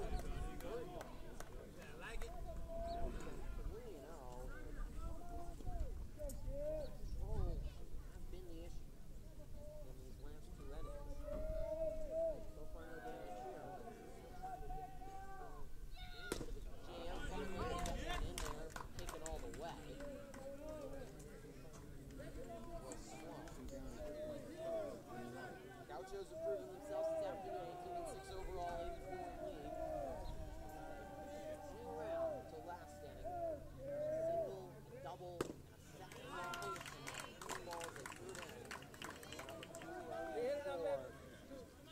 been able to put that one down the middle. And a chance to get out of this one. A part of the order coming up for the Trojans was the bottom of this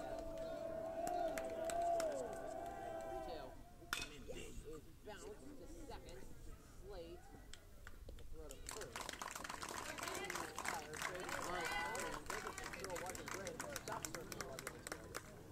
Able to get out with any form done. We move on to the sixth inning. The Trojans need runs, and they need them now, trailing 2-1.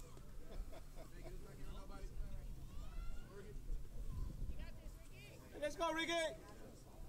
Solace headed back to the mound for another inning, and just has not seemed too taxied at all. It feels like he'd be able to stay out there forever.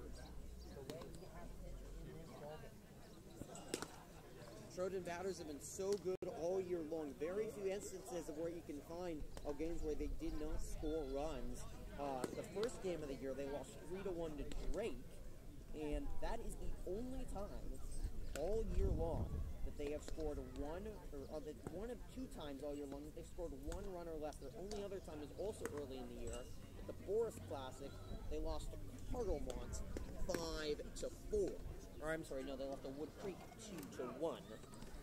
But the Trojans have had such great success at the plate, they don't normally go quietly in a game.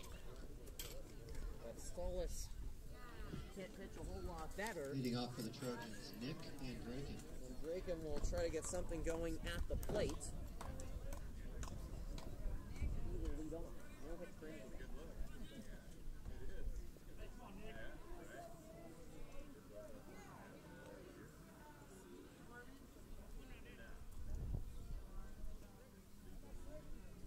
And Draken batting .458 on the year.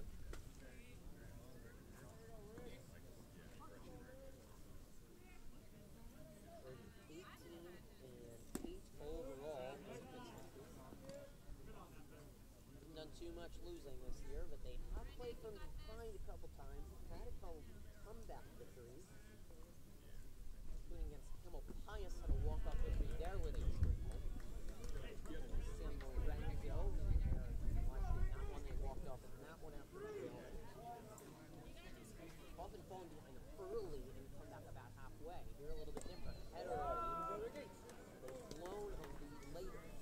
Bullpen this time. First strike in there, and it's down 2-1 from Saul. Barzo continuing to warm up in the bullpen, so we probably expect to see him in the Ravens days, probably done from the pitcher's mound, but he's got a vital role here as a hitter, and down 2-2.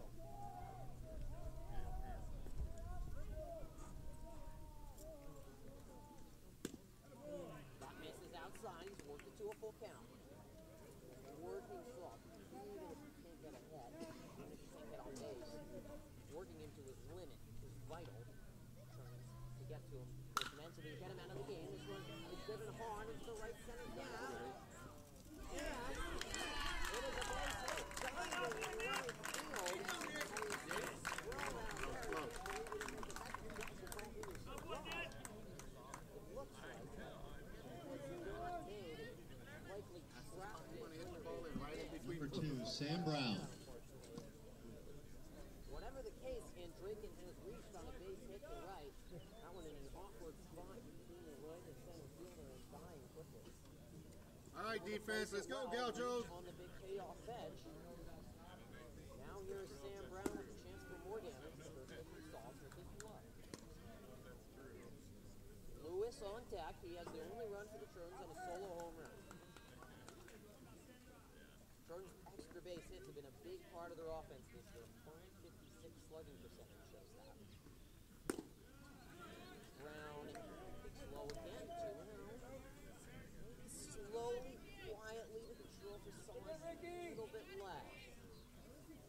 Hasn't had to deal with too much traffic on the base pass either. It's been far and few between it. Draken, that's only the 4th hit all day for the Trojans.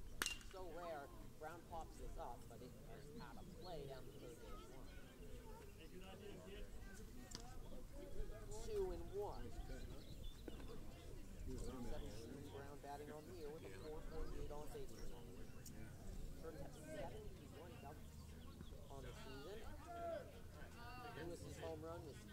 on the mirror. Such a huge power surge. This one is hit very hard at first. They get one. Yeah!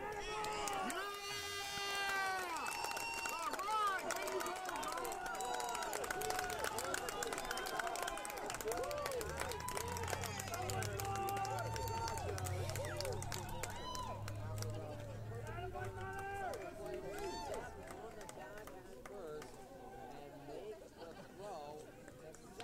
There you go, double play, and with Lewis thought there was something going on.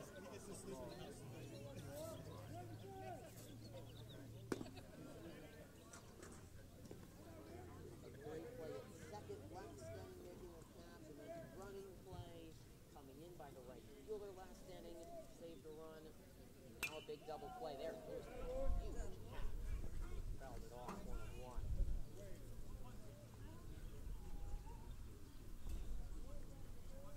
First baseman for El Cerrito, Robertson with the big play. Got a couple of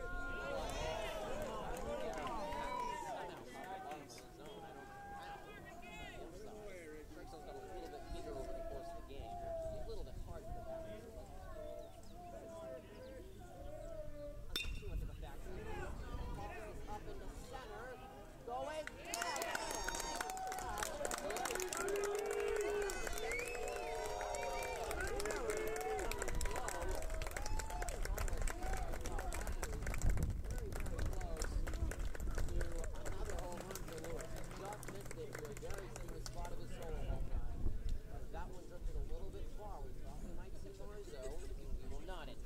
Stays in there.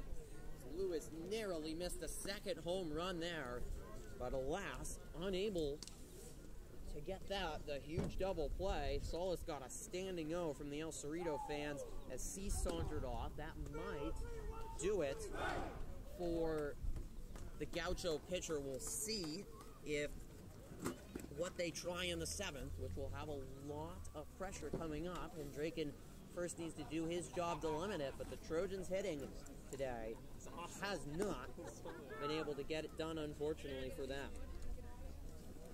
And the Trojans in danger of falling this afternoon in a very successful season, an SCL regular season and tournament championship season coming to a rather abrupt halt.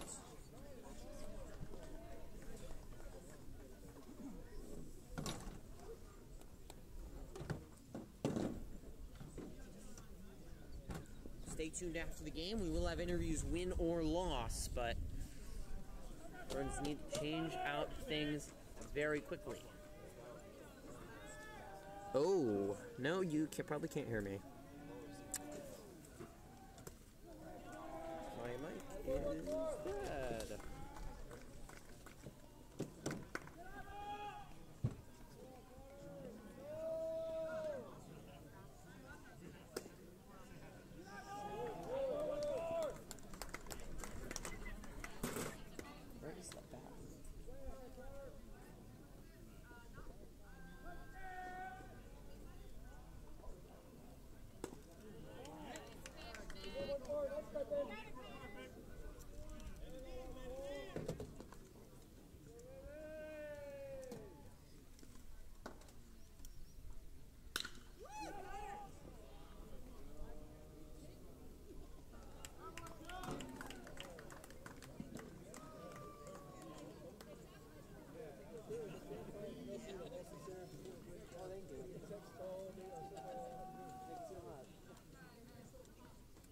Alright, we apologize for the audio issue. I don't know how long it was.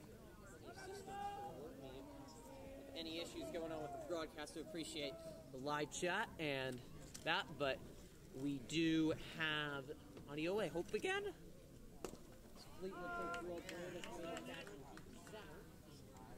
The first batter. So Marzo has stopped warming up, likely ready. He's back from left field again. Coach Salvatella trying to ride down and drink it for a complete game here, but one time who's going awry right now is the difference. A couple pitches, maybe either one mistake or one great play, often makes the difference in these big NCS playoff games. So far, that's what we've seen. This one hit hard, right. You're right, makes the catch. Trojans would love a nice, quick outing here to move on to the bottom of the 7th and try to walk it off. They walked off twice early in the year against San Lorenzo in Tamalpais. Very interesting to see if Solis will come back out. There's Dalton. Mostly sophomores and seniors. Takes inside. Dalton. I'm sorry, this is Schweiss, not Dalton. They're money something bad about it. Schweiss takes low. 1-1.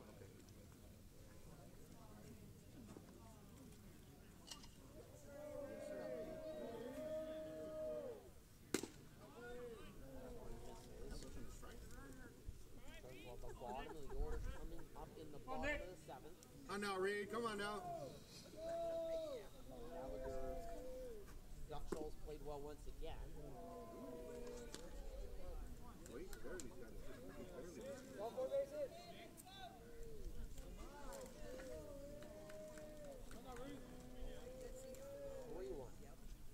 All right, all right.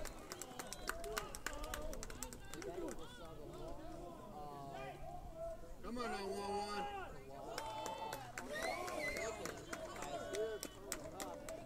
Well, you want to talk about an intimidating force. This is the definition. The Hispanic Cerrito fans saying, uh-oh, which could be the accident, as you see one of the captains for the Gauchos, Joe Vaughn Thompson, the 300 Come on, Gaucho, here you go. First baseman who's pinch hitting. Well, this is just going to be interesting to watch. And he first pitch, lines it hard. Side, Brandon, power by Thompson. There's always going to be power when 300 pounds are behind something. But the side is retired and Draken gets on it. One final chance. Can the Trojans keep their season alive with a comeback, or will El Cerrito pull off the upset and end a Trojan season too soon? Gauchos all day. Trojans will have to work with the bottom of the lineup as well. Start with Smith, and then follow with Gaucho and Gallagher.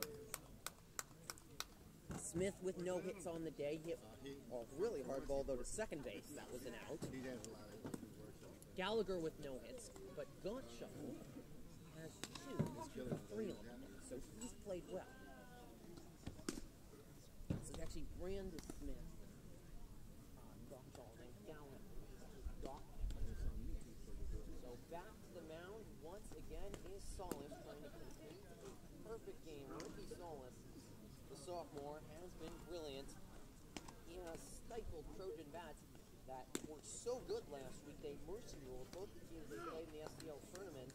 10 runs on El Molino, 14 on Annalee, including 10 in 1 inning.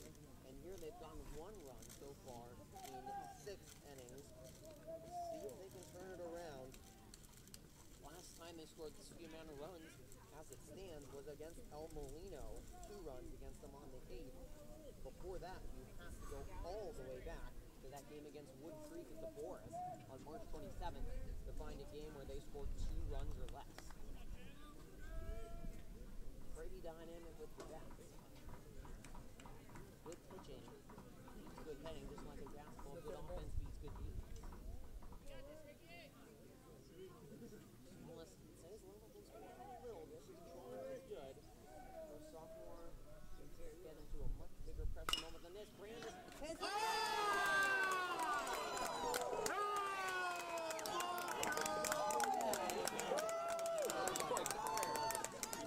Brandis jumped in. The ball was so hard. First baseman taking off his glove. Unbelievable. Robertson. 2 fantastic plays to double play. And now a line drive catch there. Brandis jumping on Saul. So Saul's sort of stuttering right now with the way he pitches. I don't almost know if that's nerves or what. Getting up there and attacking, whatever the case, though. They need to calm down and make sure to be patient here. You don't need a home run, just 1 run to get across. They've done it so many times this year. Smith does have 6 home runs on the year, but he also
Besides this guy, considering the way he's hitting the baseball right now. Evan Gauchos. Owen's been hot, we mentioned it before, including a hit today. 4.65 batting average on the year. Up over 100 points from last year. He played full-time catcher. Solid. I think that was too many runners on base, but definitely has to be confident with his fielding behind him the way it is. Quick throw back. Devin, here we go. Go, shoot! Fastest player in the world. With his big kind of hip frame. Slow though. Just so athletic. This one is here comes the throw. It is.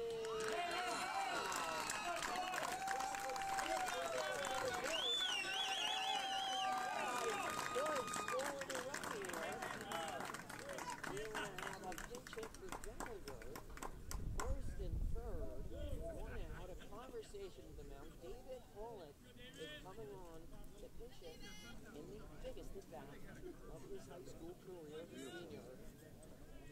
Marzo is on deck in the top of the order for the Trojans. A sac fly would score as long as it's deep enough the winning run. The fastest, but he's certainly not slow either. Obviously a good time for a conversation and meeting at the mound for manager Kenny Paysinger and the Gauchos. Pollock on the year utility injury isn't playing as much as probably expected coming into the year. This is Jacobs, Lewis, and others who take him up to his infield spots. But a 400 batting average on the year, 10 runs, 12 hits, 4 RBI runs, and a 457 on base percent. Not a bad hitter. A good contact hitter, especially. I really think that's the reason they have him at that. Obviously, you want the base hit, and you want to win it now. You want to make sure you find a way to get Smith home. Now, Cerrito, on the other hand, want to keep it in the end.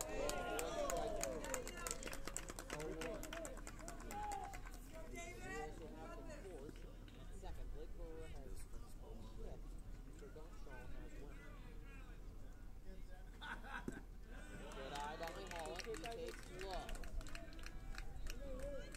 Burrow a little bit speedier. And Gauchos first. Here's the winning rate. Tension on every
perfectly placed into a no man's land.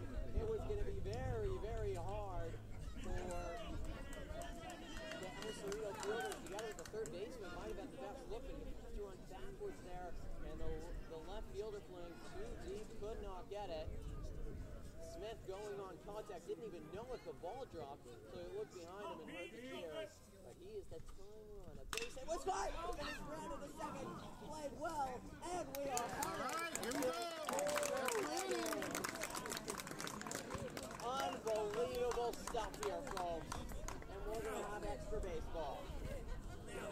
We're going to get a quick camera change, so we're going to go on scoreboard cam. Actually, we've lost the scoreboard cam. We're going to color camera. We'll see the camera go off for just a moment because we are going to use the battery for you. Unbelievable. Down to the final out.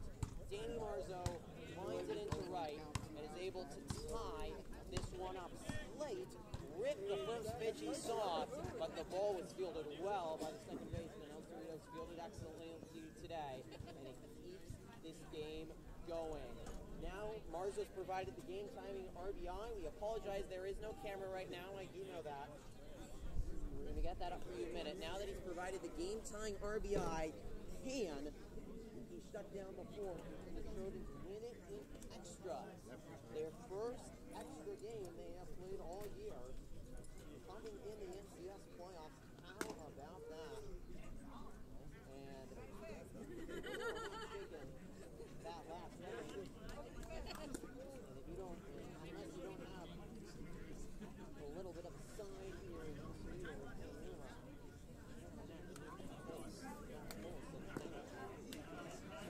everything you want in NCS baseball these days is really bottom of the seventh. The Trojans able to tie it up. Saul is so good all day long. The Trojans still have the confidence to get up to the plate, get across the winning run. Danny Marzo getting ready. He's been up and down this year. Has to be an interesting dynamic for him, though, that is pitching right after he got that huge hit. One of the biggest hits of his life. I can't say it's the biggest. I can't really say it's the World Series, but I think that's so vital. The Trojans being able to handle this huge, huge moment.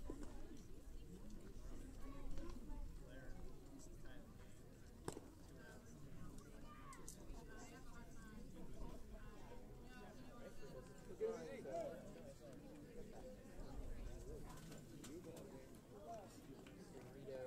getting ready to bat. Thank you.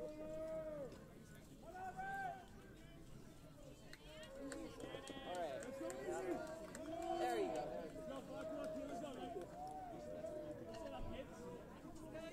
All right.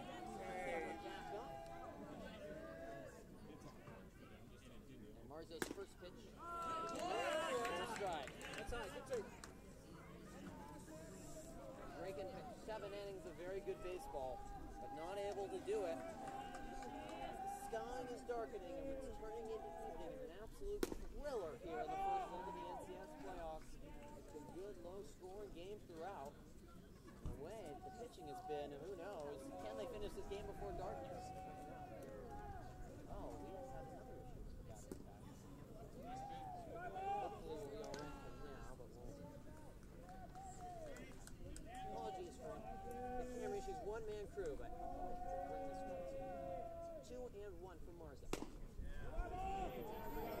That misses 3 and Marzo's control, that's really the biggest sign if he's on or if he's off. Because El Molino has pitched the most walks I think I've ever seen a pitcher pitch in a row.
that positive body language, and at least not show that you're down. That's often when things can really snowball for Marzo and go downhill. So 2.02 ERA this year, 17.1 innings pitched.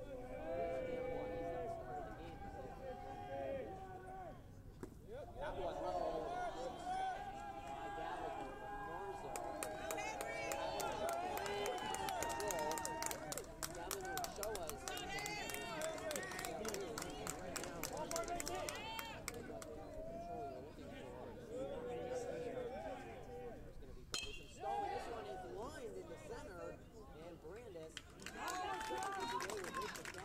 Interesting decision by Union there to swing with the inaccuracy of Marzo's pitches.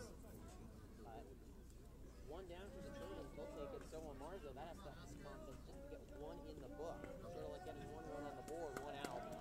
Get that monkey off with that one. One on, one out. Just misses.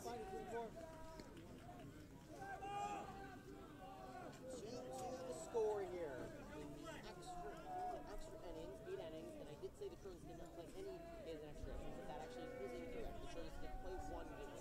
It was against Redwood, which went 8 innings. It was stopped because of darkness, a game played back in March, and then finished it a couple weeks ago. The Trojans won in a walk-off in 9 innings. The Trojans were really going and not come back like this one.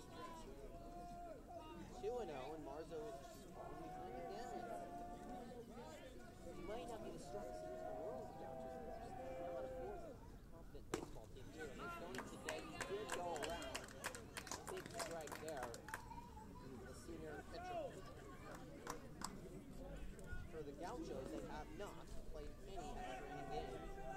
Really that many close games. When you look at their schedule, a lot of blowout at both ways. This one is hot. God, way into the air. Marzo makes it interesting when the Trojans pull up anyone. That's a good player. Two down, and even with Marzo unable to control well, the Gauchos have swung with a couple pitches I think they would have regretted. And able to get out of any. Go, Gauchos.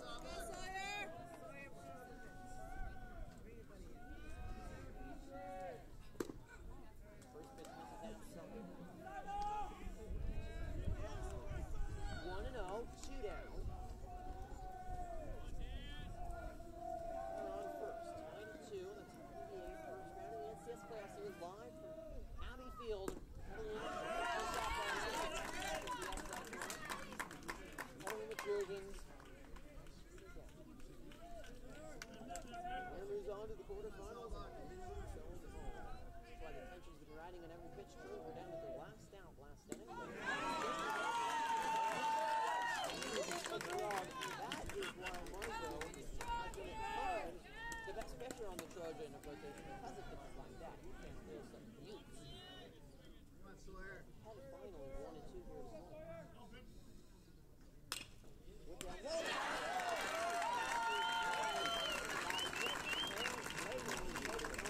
first base after he's done pitching to make the catch. We're going to try another battery change to get a better one as we head to the bottom of the 8th, 9-2. So your screen will go dark once again, but please don't be concerned. We'll be changing to the magical battery, and maybe it will be the magic for the Trojans here to walk things off. We will see a pitching change. The day was long for Solace. Morgan did well, but so close to finishing off, unable to. We'll get another pitcher to face, and I think they're trouble against Saul. He was really masterful out there. So we'll get you the Gaucho information on the new pitcher in just a moment. Gavin Ochoa continues to warm up in the pen, so we'll wonder if we see Marzo come back out. But after some struggles early, we were much, much better later in that inning, and there's no doubt that the Gauchos helped them out as well.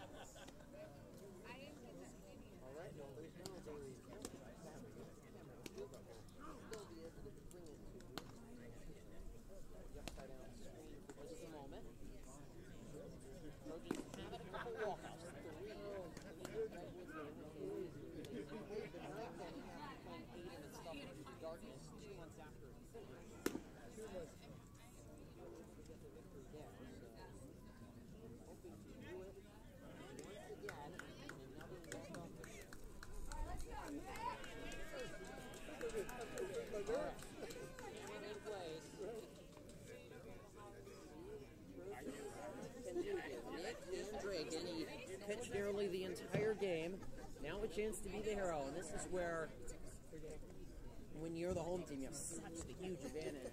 Playing an extra, heading to come up second, all the pressure on the visiting team. So, conversation at the mound. The pitcher for the Gauchos. Go three, go Jameson! He's Sweet. You got it, buddy, go get him.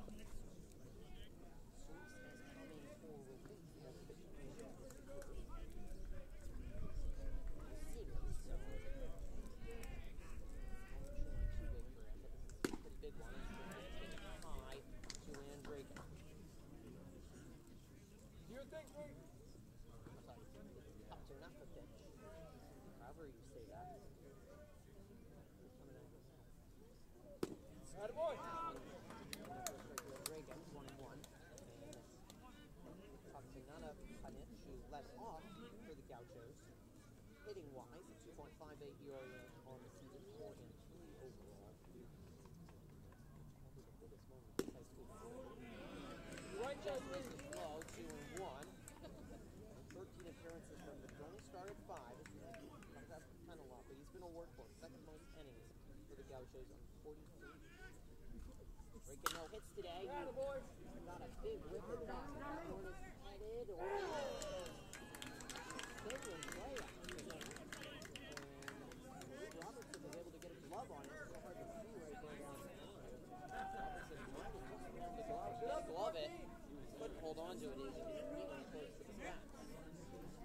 But Draken stays alive, and we have a full count. Trojans is in shade with the death. Taking low. John, that's now third ball. So now it's a full count for Draken. Banana pitch. 23 walks on here, 56 strikeouts. Pretty good. Draken promised to get a ball 4 there. Fouls it off, stays alive. Got to choke up now and protect the strike zone or anything close to it. You don't want to go down on strikes. Hard to know effects in baseball.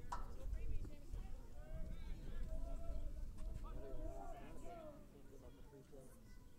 Not a pitch. Low, deep, fastball down with the lead. And then Draken swung through it. So one down there. Nice strikeout. You do not see the Trojans strike out so much. And now it brings up Sam Brown, and certainly with both the next two, one hit in this game. Oh, I'm sorry. One hit in this game could absolutely be over. And has gone out. Rather than an opportune time. All right. Let's let that be in just a moment. We're really coming into difficulties. Brown takes inside of the first ball. He's still about the same.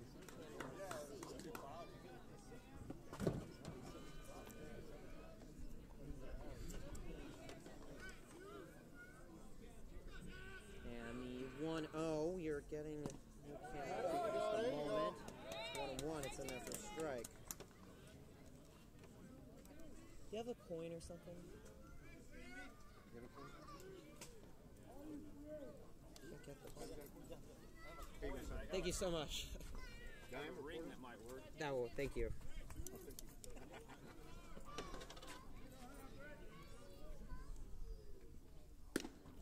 That misses 2-1. This place is full of drama. Can't see it right now, but it is packed out here.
usually field well. There's been some hard hit balls today. Haven't been able to do it. Not a bit trying to get through the 8 and bring us another inning. Lewis already hit 1 home run today.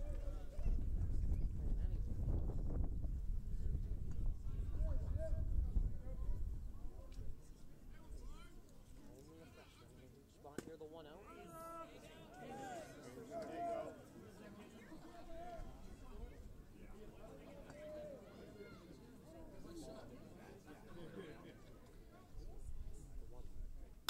Lewis pops it up down the line. Left. You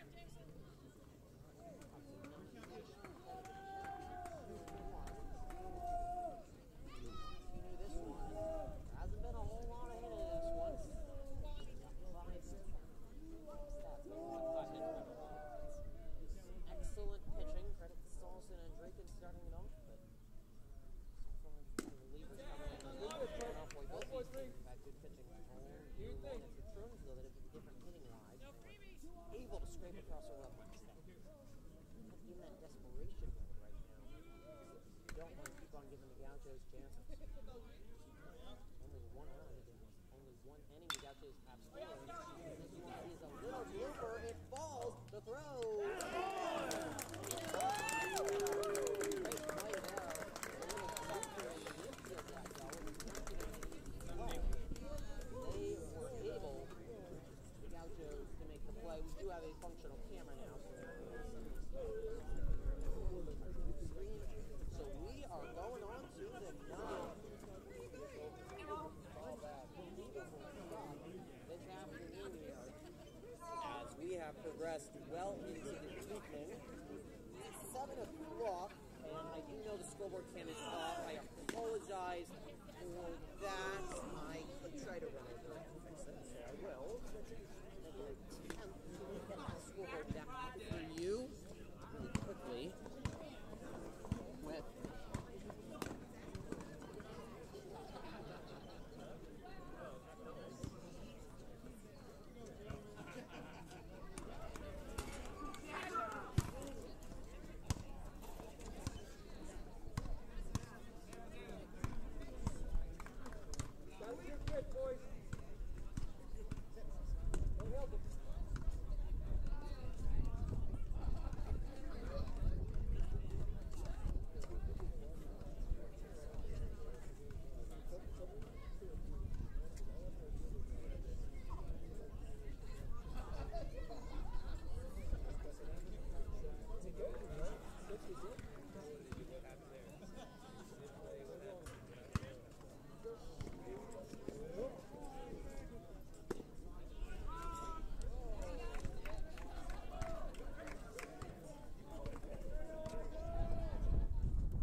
that misses low.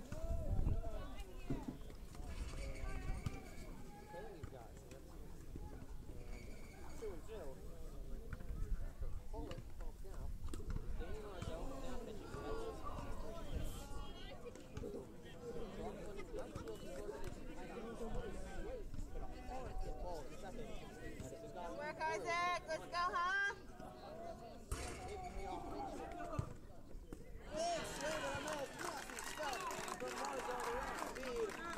Got the Gaucho batter to chase. Unbelievable stuff. Appreciate all the compliments. Tuning in, all the excitement on the live chat. 20 viewers. About an hour left until daylight could be in the house. That's Friday. It feel a lot darker. Don't think it's too much of a concern right now. The first pitch is in there for a strike. You do know the opponent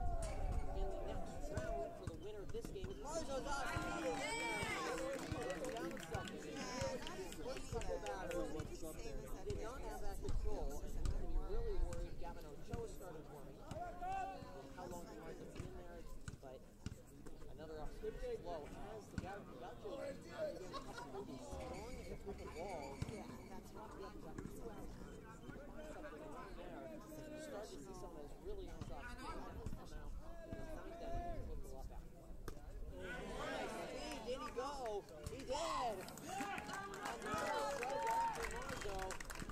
What do you call that? Swing, man. As Robertson. Two-out rally for the marbles. Let's go, D.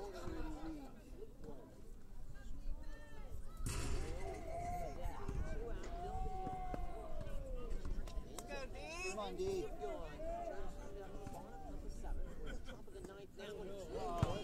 Come on, D'Angelo.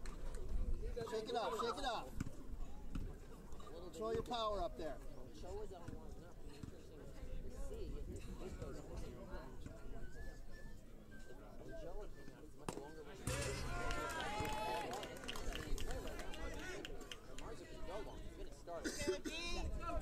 Hey guys, be ready.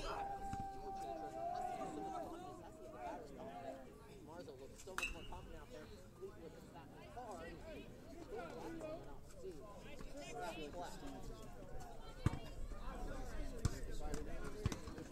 Casa Grande, so we said the opponent is known next round. It was close, but Casa Grande pulled it. Victory. Overconfident, 314. Upsets off and down. Come on, D. Oh, I got you camera now. You ready? Make good contact. Let's go, D. The same are the Trojans. One getting a 3-2 victory. All for 1-2. Inside to Fleetwood, 2-2.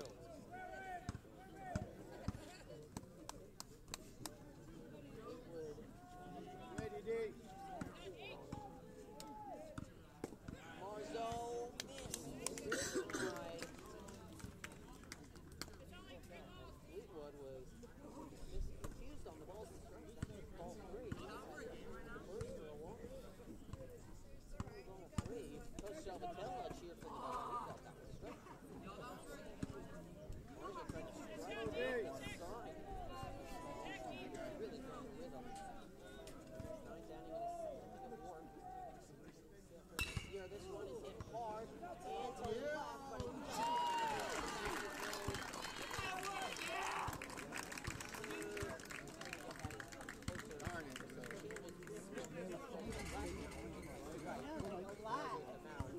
nice play by Bradley.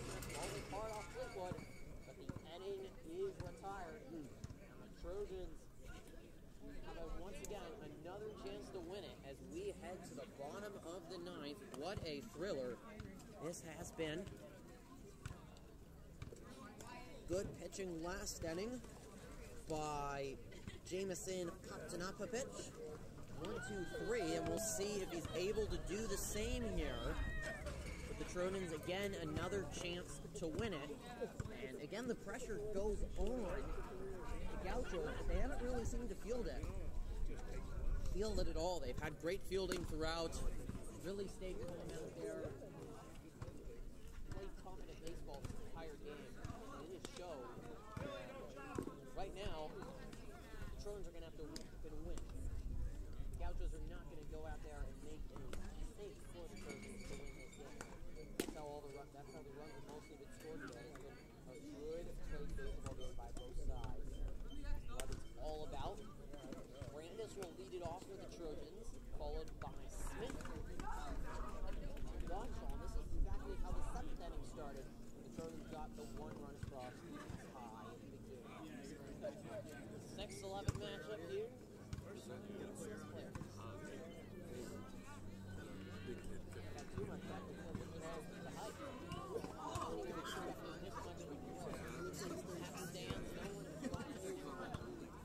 Especially in that seventh inning.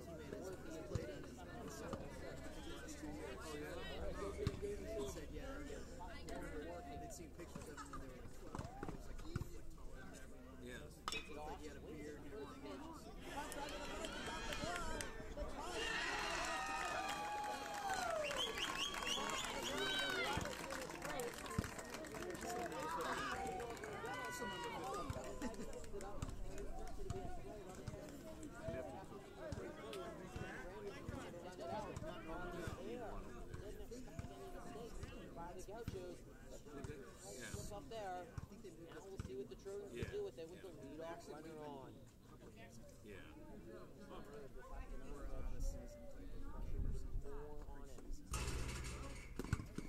showing fine. Now they go back.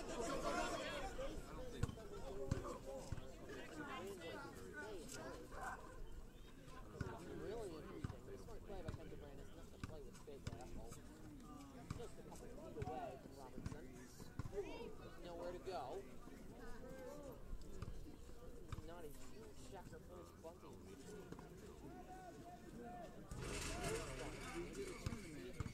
Yeah, and he does not. He swings away. Ground ball to third. This could be two.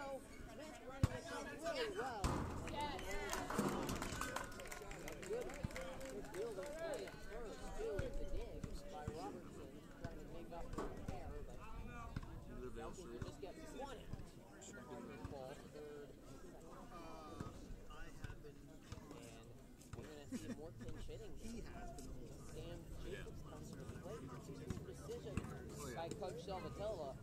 Jacobs pinch hit. Batting for total in the year. Hasn't hit a whole lot. Mostly the field goals. Having two area though. Instead, Gonchal is hit on fine stuff. They did it instead. Not sure what the decision was, but possible to be all the line. Not sure, but Jacobs drives the first pitch into right center. Players converge to the center. Come on, Jack, don't be a hero here, kid.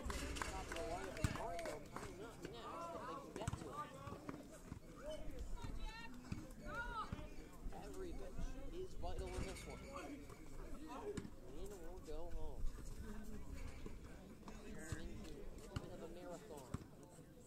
Endurance certainly starts to become a factor even out on the baseball diamond. 3 hours pretty soon. Smith is stealing. It's going to be safe. Good. And he makes it to protect his score. Trade places, Jack. Let's go, kid. Ball low in the dirt. Smith was confident and ready to go. Throw a little high and able to make it. He's not the speediest runner in the world, Bradley Smith, but it worked. Really base running play there. He's able to get the free back. First stolen base of the day by either team. So both pitchers, both sides have had a lot of thrown on and throwing back. So runners are even worried about it. It's been a stolen.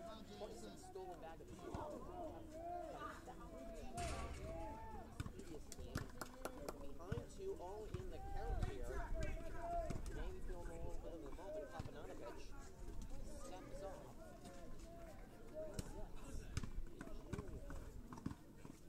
Very well on there. 2-0. You're looking back at Smith. Steal third. So I don't really know why he's so worried. Especially with the shortstop is clearly in the vicinity of second.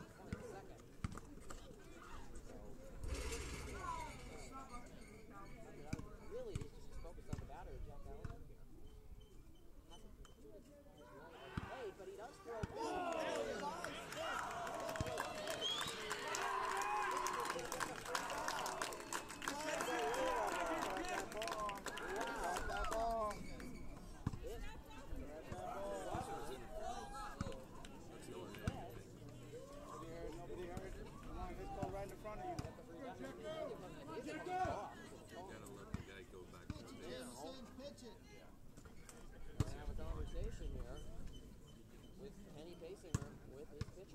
It was a balk with their rules. You don't hit the batter. So, not a thing. But the balk there, just, I don't really understand why Papanovich was worried about Smith. He was very concerned about him. He tried to catch him, and he nearly did it. It wasn't a balk, but he really started the motion. Correct call there. And They do. it means Smith is at third, and now a base hit would easily score him at second. Really depending where the ball was Good mechanics. and the throw, but makes it much easier for Coach Salvatella, also the third base coach, to determine on the decision. You know, sending the runner on the crack up the bat with two down here. Get your head around Gallagher it. to go home. The hitter, the junior, he's got a smile on his face. He's like loose, today got a new haircut. But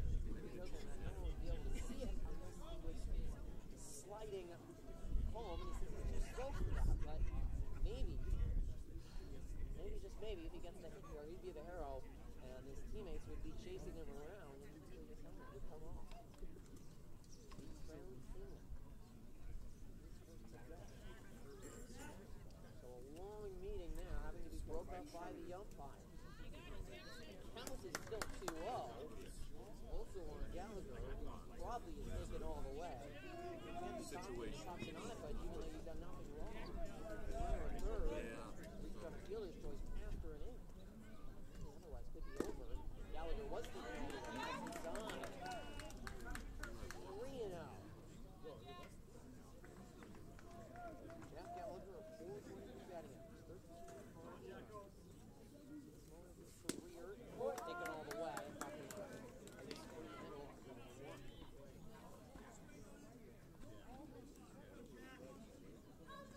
Smith at second. Win it if he scores. Gallagher takes ball 4. A great attack for Jeff Gallagher. Really trying to plate for who you want at the plate is Danny Marzo. He tied the game as the last batter, the last hope of the Trojan season in the 7th inning. And now with another base hit in the exact same situation, runners on the corner, with 2 outs, has a chance to win. Johnson on a do not worry about Gallagher because he literally does not matter how they run it. Has to just focus in on the talent of Danny Marzo. 1 for 4. Yeah. Really? Marzo got it. Yeah. Side and just missed. The Cerrito crowd not happy about that cover.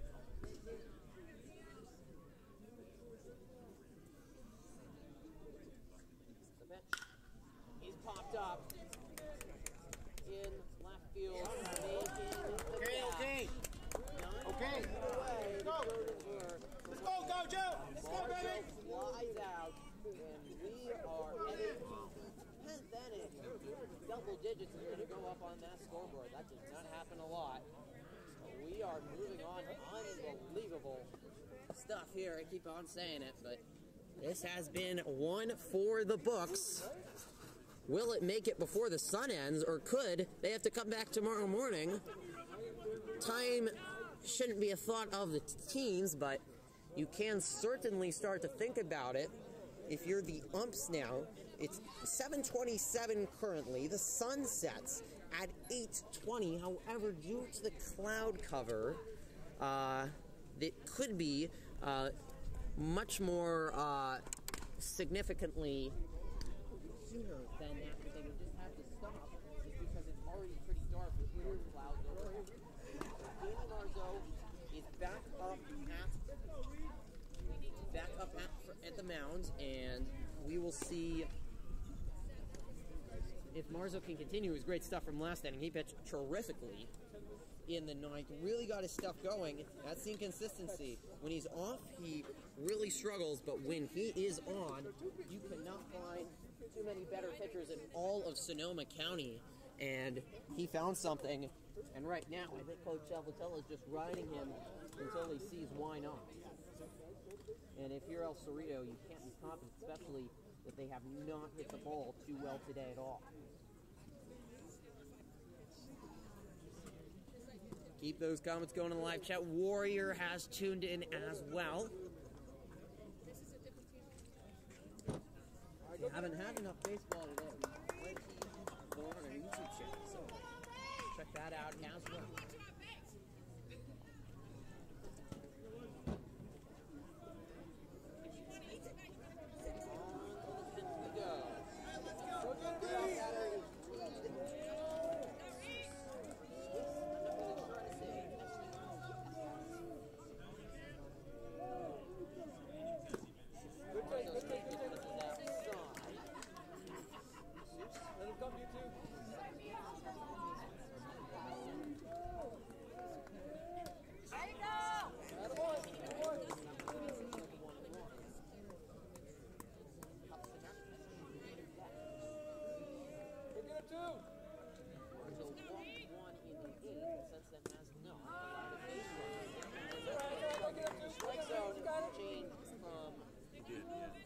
Very big, small. Go get it, buddy.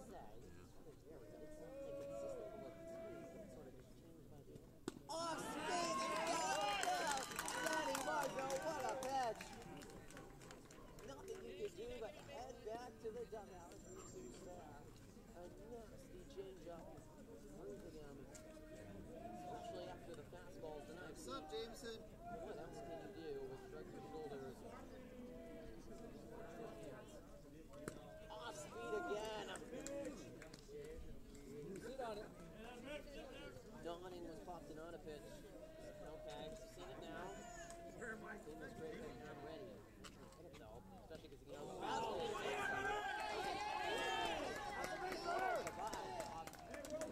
popped and on a pitch. Get back on the other doggy stuff. Glove. A little bit annoying. Tried to throw a slider too far inside.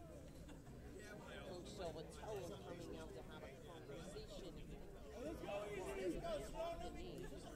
Gone away. Gavin Ochoa was warming up before.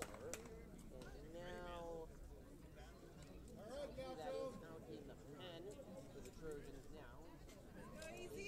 Replacement. Go easy! Marzo.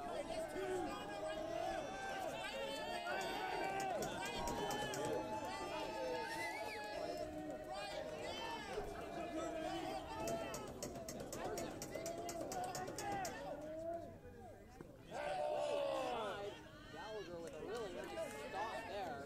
He's been terrific. No fast balls for Jeff Gallagher. He has so many. One up.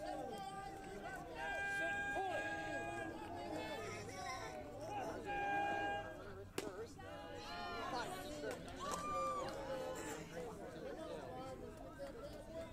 One and one.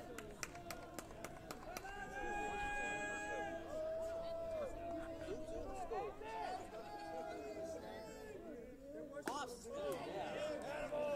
Off speed.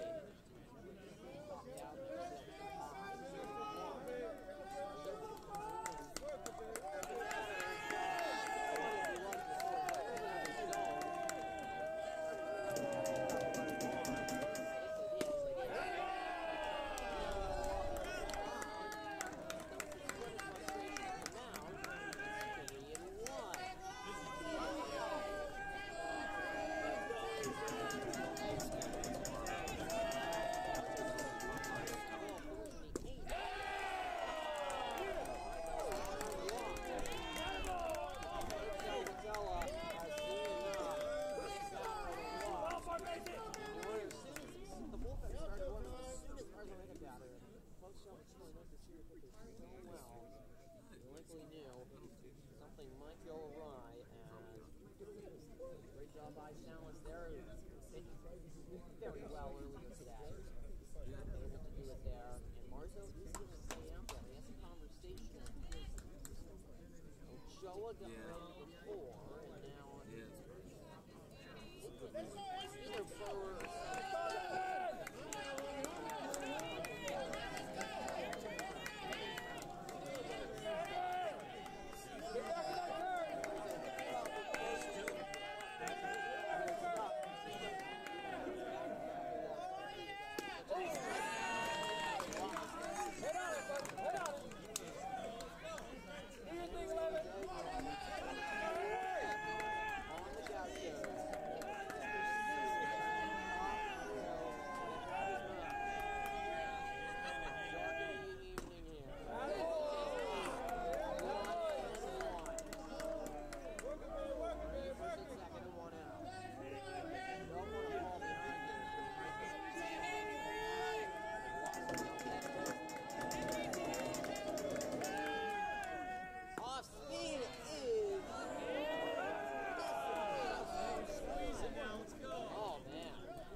there was. We have a pitch runner here. Gauchos. Top of the 10th, and the Gauchos have retaken the lead. Trojans were able to tie it up in the final out they had, so they're going to do that again. So not the final out necessarily, but in the final inning.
Coach.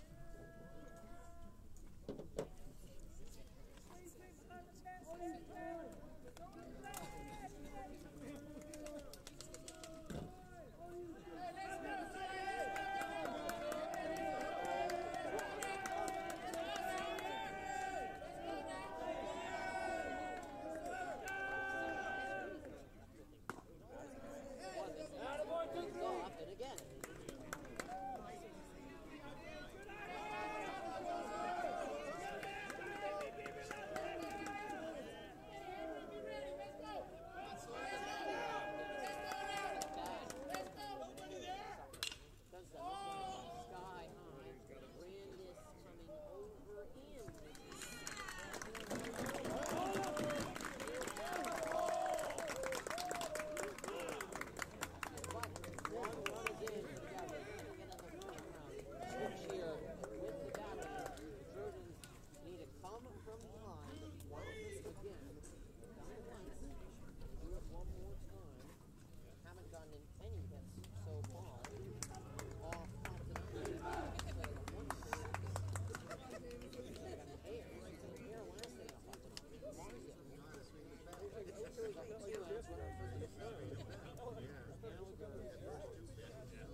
The order there too, which made it more impressive.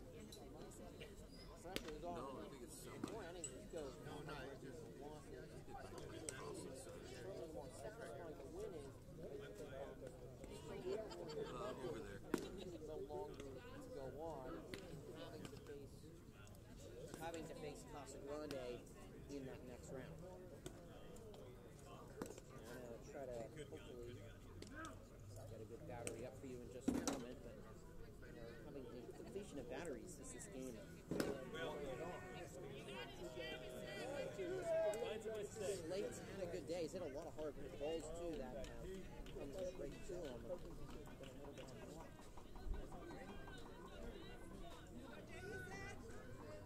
All right, three.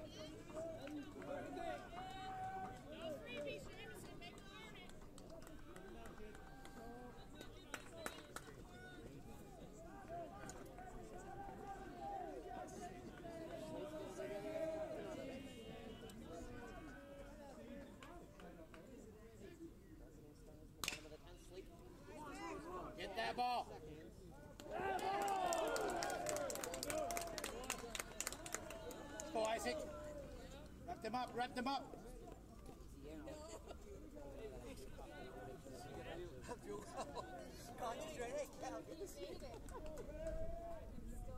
I know.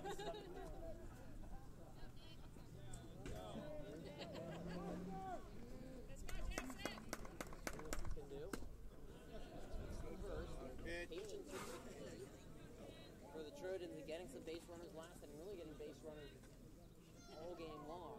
Haven't been able to do too much. One out. Oh, yeah. Awesome. Throwing him off and out of it is throwing off his good stuff too. Pitching resources. 11 seed Gauchos are Get that ball! Get that ball! All right, Zoe! Just wasn't able to get enough. Here we go, Sammy. Down up the middle. Made it short. Come on, Sammy. No one on 2 outs. Frank Brown is the last shot here. The Trojans were saved at the death once before. Sophomore Brown need to do it again.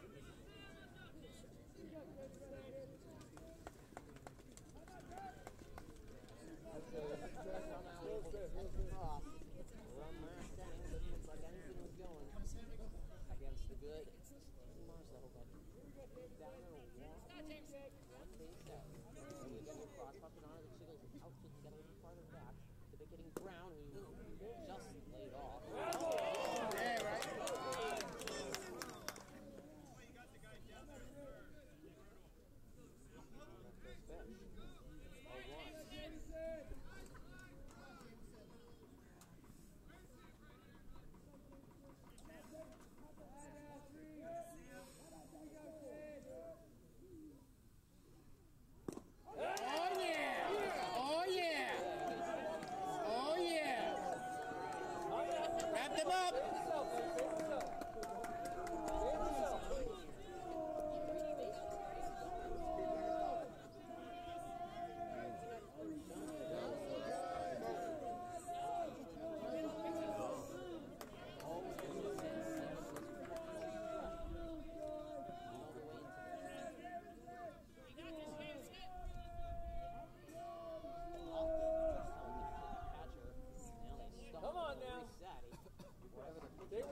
Guys. One strike.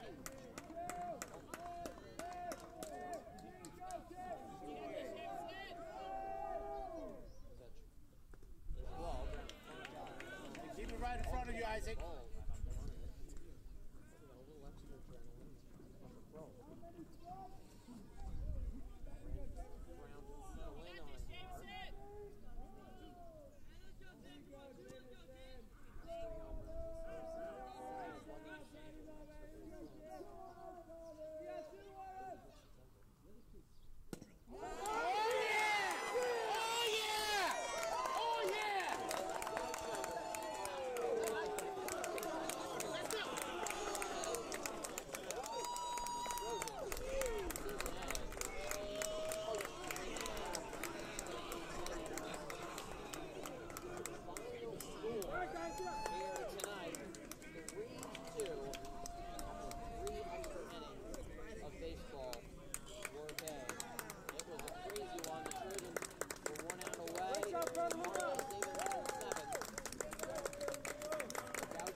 Certainly didn't lose the game tonight. Cerrito had to outplay them. We are going to try to maybe grab an interview or two. And it's a very tough way for a bunch of these seniors for the Trojans to go out that have meant so much to this team. And it's going to be a hard one to swallow, but they have to be very proud of their accomplishment on the year, you know, from Petaluma is doing stuff. So, the Gauchos will come right back to the Petaluma from Casa. They absolutely could give the Trojans a challenge, but they're not going to have their top pitchers available. And that was the key. Solid Petaluma dominated. Trojan batting. So good all year long. Couldn't get going. So many decisions for the Trojans. Good, you know, figure out ways to get hitting. Trojan pitching, pretty good. Fielding was good. Too many mental errors. The one error in the fifth has to be something that they're going to regret and think about. The throw by Smith on the sack fly, allowing an extra run. And obviously the game would have been played differently after that. But we don't know what would have happened if the Trojans had at least saved that run. So the Trojans fall 3-2. Lots of interviews are coming up next to wrap it up our final live stream of the year. Stick right here for interviews. If you missed any of the game, you can check out the full game on our YouTube channel right here. You can scroll back. It'll be up for eternity. Go back and watch them. This was a fun one. It does not end the way. So it's a great game.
That's camera one.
Testing, testing. All right. We're going to be grabbing interviews in just a moment, so stick around right here. See the Trojans shaking hands final time they depart.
Thank you so much. Thank you, sir. Thank you.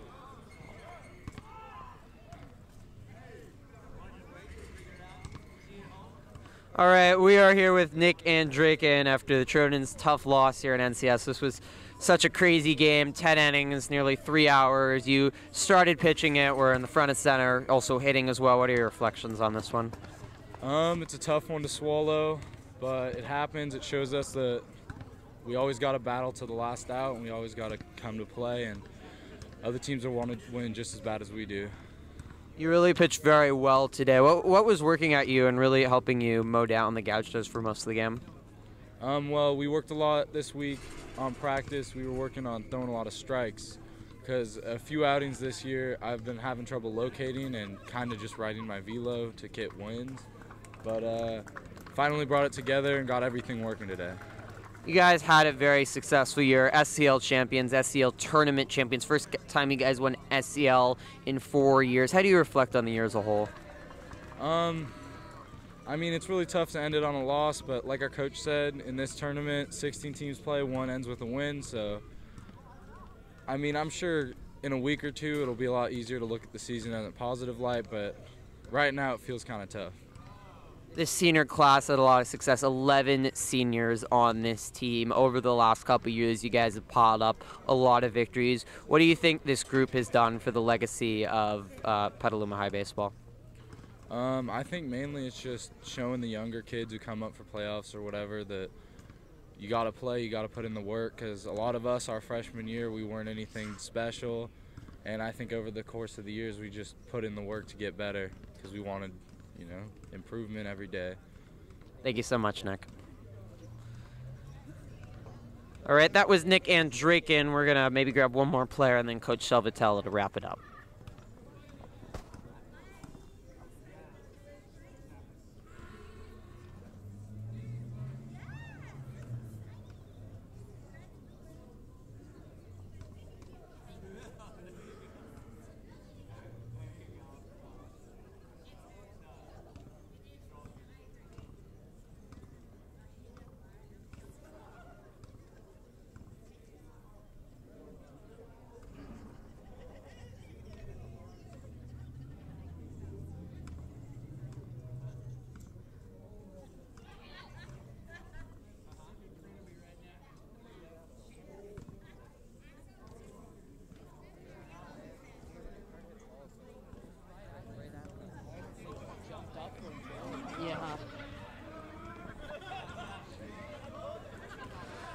All right, we're here with Danny Marzo after the Trojans' tough loss here in the NCS playoffs in 10 innings. You're talking with me. It felt like a couple plays changed this game, and it certainly wasn't how you guys played.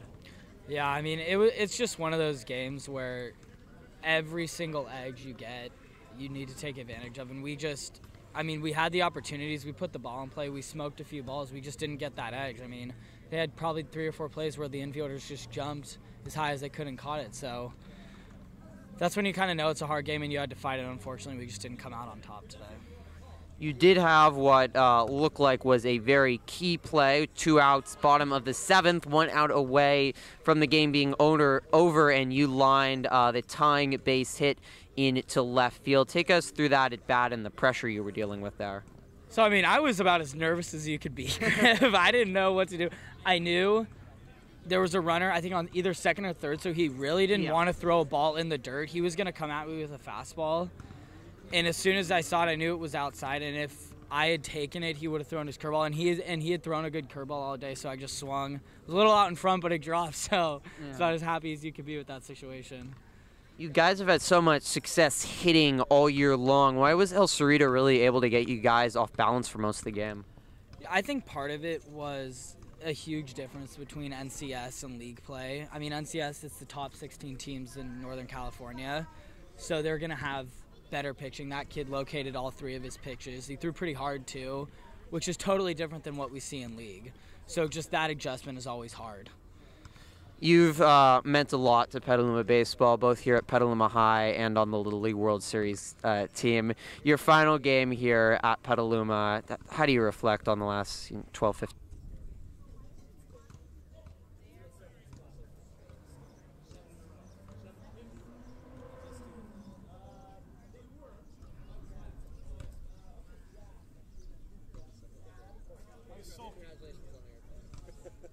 Here's all 3 of them. All right, thanks. All right, thank you.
Well, this is a hard one to fathom as Coach Silvatella is making his way over for the last time for the Trojans. But as Martis said, there was a couple opportunities for Trojans. They didn't take them, and things just didn't go their way. El Cerrito really played well. They played close to a perfect game, and it's hard to say there was a lot for the Trojans to do besides those couple chances you missed them, and that's it.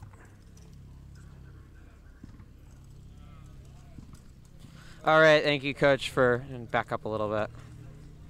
Thank you for joining us one final time here, and really tough loss today. 10 innings, just crazy game. How do you look over it all? Well, you know, the kids did everything. We pitched well. We played solid defense, and the hitting, you couldn't ask more from all of them. They kept on squaring up on the ball. They were hitting line drives all over the park, and they were finding gloves. This is a cruel game sometimes. It's very cruel, but you get through it because it's a great game, and we'll, you know, a lot of these guys, these seniors, it's sad it had to end this way. There's a few of them that are going to be playing on, and I'm looking forward to watching their careers, but it was a tough day. You guys were down 2-1, and you came back in the 7th at the death with 2 outs. What do you think that at least said about the team and their ability and tenacity? Well, that's it. I mean, that's what we're really proud of, is they never give up. You know, that whole team. I mean, to a person, they never give up, and we just couldn't push that third one across in the 8th and the 9th. We had opportunities there, and we just couldn't get it. So, move on. This team had a really successful year. You had the SCL winning the SCL championship for the first time in 4 years, the SCL tournament championship, and maybe